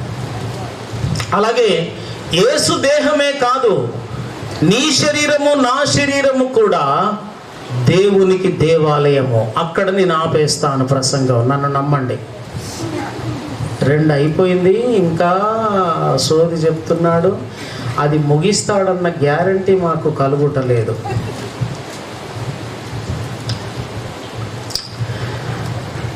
మనము సజీవమైన దేవాలయముగా ఏమవుతాం? 1 కొరింథీ పత్రిక 3వ అధ్యాయము 16వ వచనం, 1 కొరింథీ పత్రిక 6వ అధ్యాయం 19, 2 వచనాలు చదువుకొని మనం ఇక్కడికి ఆపేద్దాం.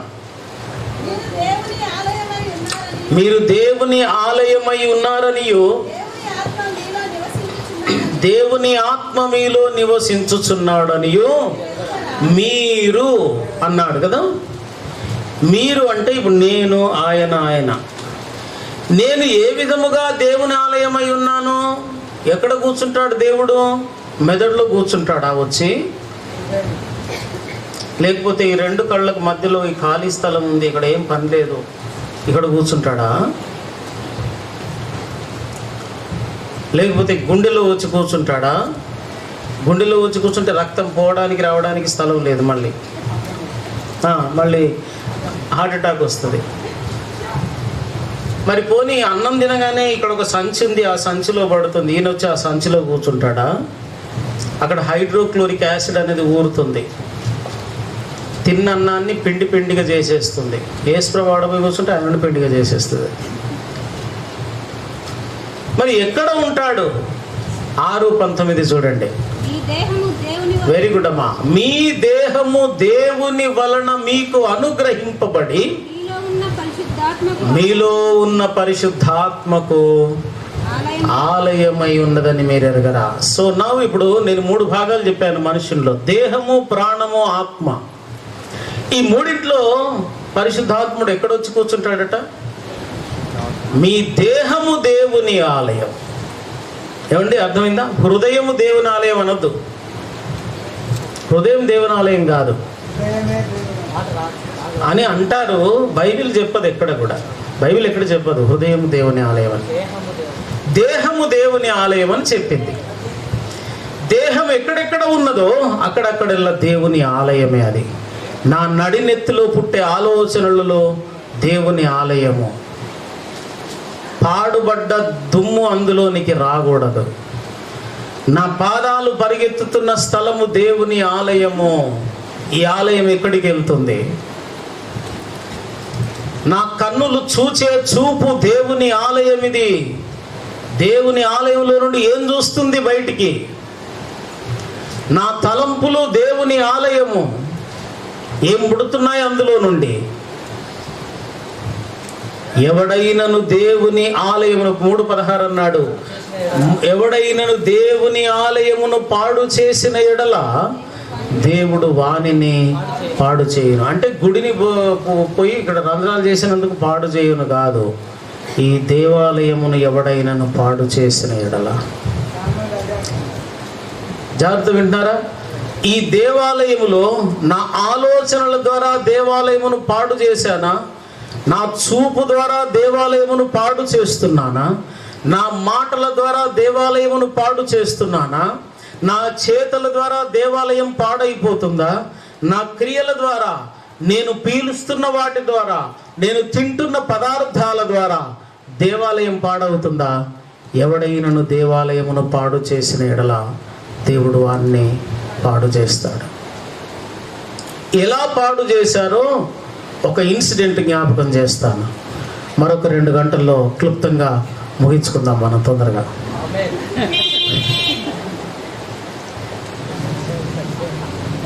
యేసు ప్రభు ఒకసారి దేవాలయంలోనికి వెళ్ళాడు. వెళ్ళేసరికి ఇది దేవాలయం అనుకోండి, ఇలాగ ఉంది అనుకోండి.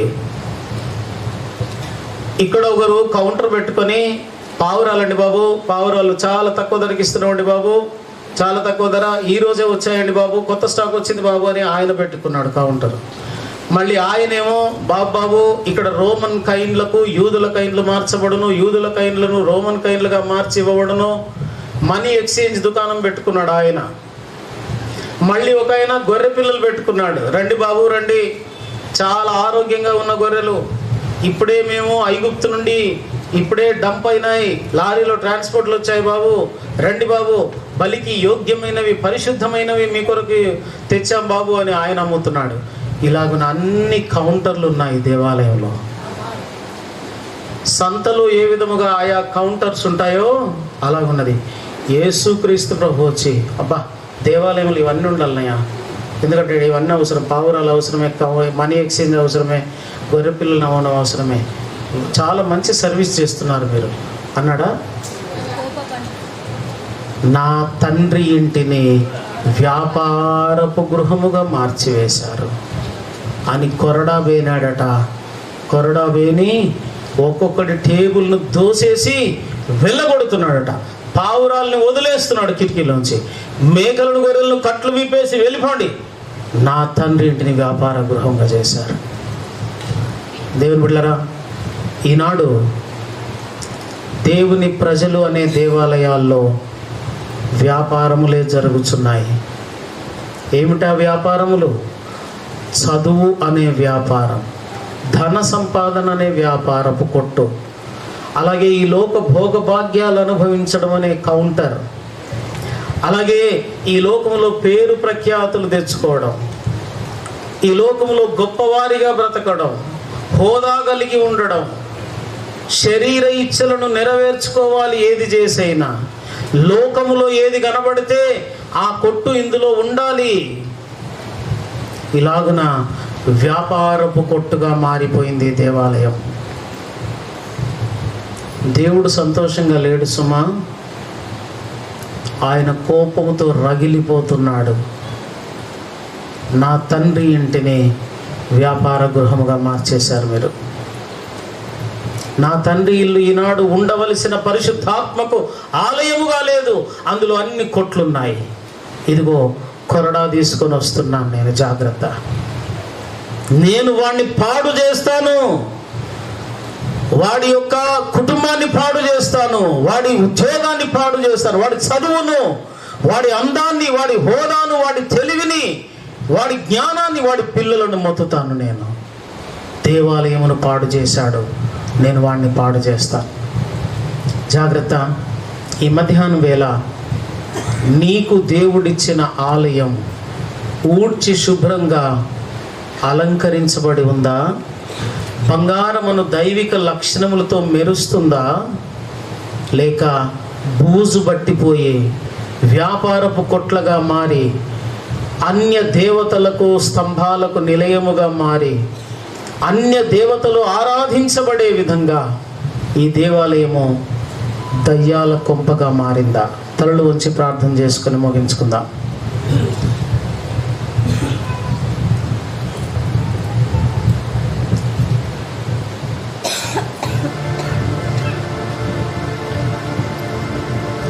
నేను వారిలో నివసించున్నట్లు వారు నాకు పరిశుద్ధ స్థలమును నిర్మింపవలెను.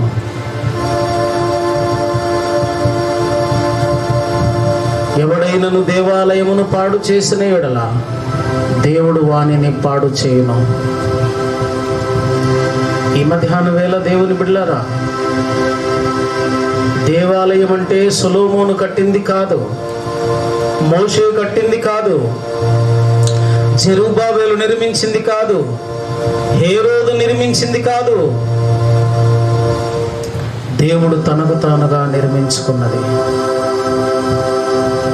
తాను ఉండాలనుకున్న ఇంటిలో తాను నిర్మించుకున్న దేవాలయమే ఈ విశ్వమంతటిలో మానవ దేహం. ఆ దేహమును, దేవాలయమును నీకు అప్పగించాడు. మరి ఆ దేవాలయము యేసు ప్రభు ప్రయాణించేసరికి, యెరూషలేములోనికి వచ్చేసరికి అది ఎలాగుంది? వ్యాపారపు కొట్టుగా మార్చబడిందా? దయ్యములకు నివాస స్థలముగా ఉందా? లేక పరిశుద్ధాత్మునికి నివాస స్థలముగా ఉందా? ఒకసారి నిన్ను నీవు పరీక్ష చేసుకో. ఎందుకు మన మీద దేవుని ఉగ్రత కొరడా జులిపిస్తున్నాడు? ఇంకా ఎందుకు మన బ్రతుకులు, మన కుటుంబాలు బాగుపడట్లేదు? ఎందుకు ఎంత భక్తి చేసినా దేవుని ఆశీర్వాదము కాకుండా దేవుని కొరడాయే కనబడుతుంది? ఎందుకు? ఆలయం పాడైపోయింది. పాడైపోయిన ఆలయంలో భక్తి అని పేరు మీద ప్రార్థనలు, ఆచారాలు ఏవేవో చేస్తున్నావు. ముందు దేవాలయం శుద్ధి చేయి. దేవాలయం పాడై ఉండగా నీవెన్ని చేసినా వ్యర్థమే. అది శుద్ధి చేయబడిన దేవాలయం కావాలి. లోపల బంగారముతో మెరియాలి, దైవిక లక్షణములతో మెరుస్తున్నదై ఉండాలి. అది దేవుని బిడ్డ, నీకు అప్పగించబడిన దేహమను దేవాలయం. ఈ మధ్యాహ్నము దేవుని ఎదుట యేసుక్రీస్తు ఆ దేవాలయములో ప్రవేశిస్తే ఎలాగుంది? కొరడాను జులిపించే విధంగా ఉందా? లేక నా తండ్రి ఇల్లు, ఆయన పరిశుద్ధాత్మ వచ్చి నివాసం ఉండే ఇల్లుగా ఉందా? ఈ రెండు ప్రశ్నలకు నీవు జవాబు ఇచ్చి పరిశుద్ధాత్మునితో మాట్లాడి ఆయనకు చెప్పి ఇక్కడ నుండి మనం బయలు వెళదాం. ఒక నిమిషం మనల్ని మనం పరిశుద్ధాత్మునితో మాట్లాడదాం. ఆత్మదేవుడు తన వాక్యపు కాంతిలో మనం ఏమై ఉన్నామో, మనం ఎలా కట్టబడుచున్నామో చెప్పాడు. మరి ఈ దేహమను దేవాలయం ఈనాడు అది దయ్యాల కొంపయా, లోకస్తులకు, వ్యాపారములకు గృహముగా ఉన్నదా? లేక దేవుని మహిమతో నిండి బంగారపు దేవుని స్వభావములతో మెరిసిపోతూ ఉన్న ఆలయముగా ఉండి పరిశుద్ధాత్ముడు అందులో నివసించడానికి యోగ్యముగా ఉన్నావా? ఒక నిమిషం పరిశుద్ధాత్మతో మాట్లాడు. ఆయనకు జవాబివ్వు. ఎవరి కొరకో కాదు, ఆయన కొరడాను నీ బ్రతుకు మీద నుండి, నీ కుటుంబం మీద నుండి, నీ జీవితం మీద నుండి, నీ ఆరోగ్యం మీద నుండి, నీ సంపాదన మీద నుండి, నీ బిడ్డల భవిష్యత్తు మీద నుండి వేయునట్లుగా ఆయన దగ్గరికి రా. ఆయనకు జవాబివ్వు. అయ్యా, ఈ దేవాలయము మీద నీ కొరడా వద్దు ప్రభువా. ఇదిగో ఈ దేవాలయాన్ని ఇప్పుడే శుద్ధి చేస్తున్నానయ్యా. లోకాశలు, శరీరాశలు, నేత్రాశలు, జీవపు డంబము, సాతాను సంబంధమైన క్రియలన్నీ ఇందులో నిలయముగా ఉన్నాయ్యా. ఇప్పుడే వీటన్నిటిని యేసు రక్తము క్రిందికి వచ్చి కడిగి వేసుకుంటాను ప్రభువా. యేసు రక్తము చేత శుద్ధి చేసుకుంటానయ్యా. ఇక మీదట నేను ఈ దేవాలయమును పాడు చేయను. నీ కొరడా ఈ దినము నుండి తొలగించు ప్రభువా. నా బ్రతుకు మీద, నా కుటుంబం మీద తొలగించు. కొరడాను తీసివేసి పరిశుద్ధాత్ముడు అందులో నివాసం ఉండే విధంగా ఈ దేహమును శుద్ధి చేసుకుంటున్నాను. యేసు రక్తము నన్ను కడగాలి, యేసు రక్తమే నన్ను శుద్ధి చేయాలి అని ఆయనకు మనల్ని మనం అప్పగించుకుందాం.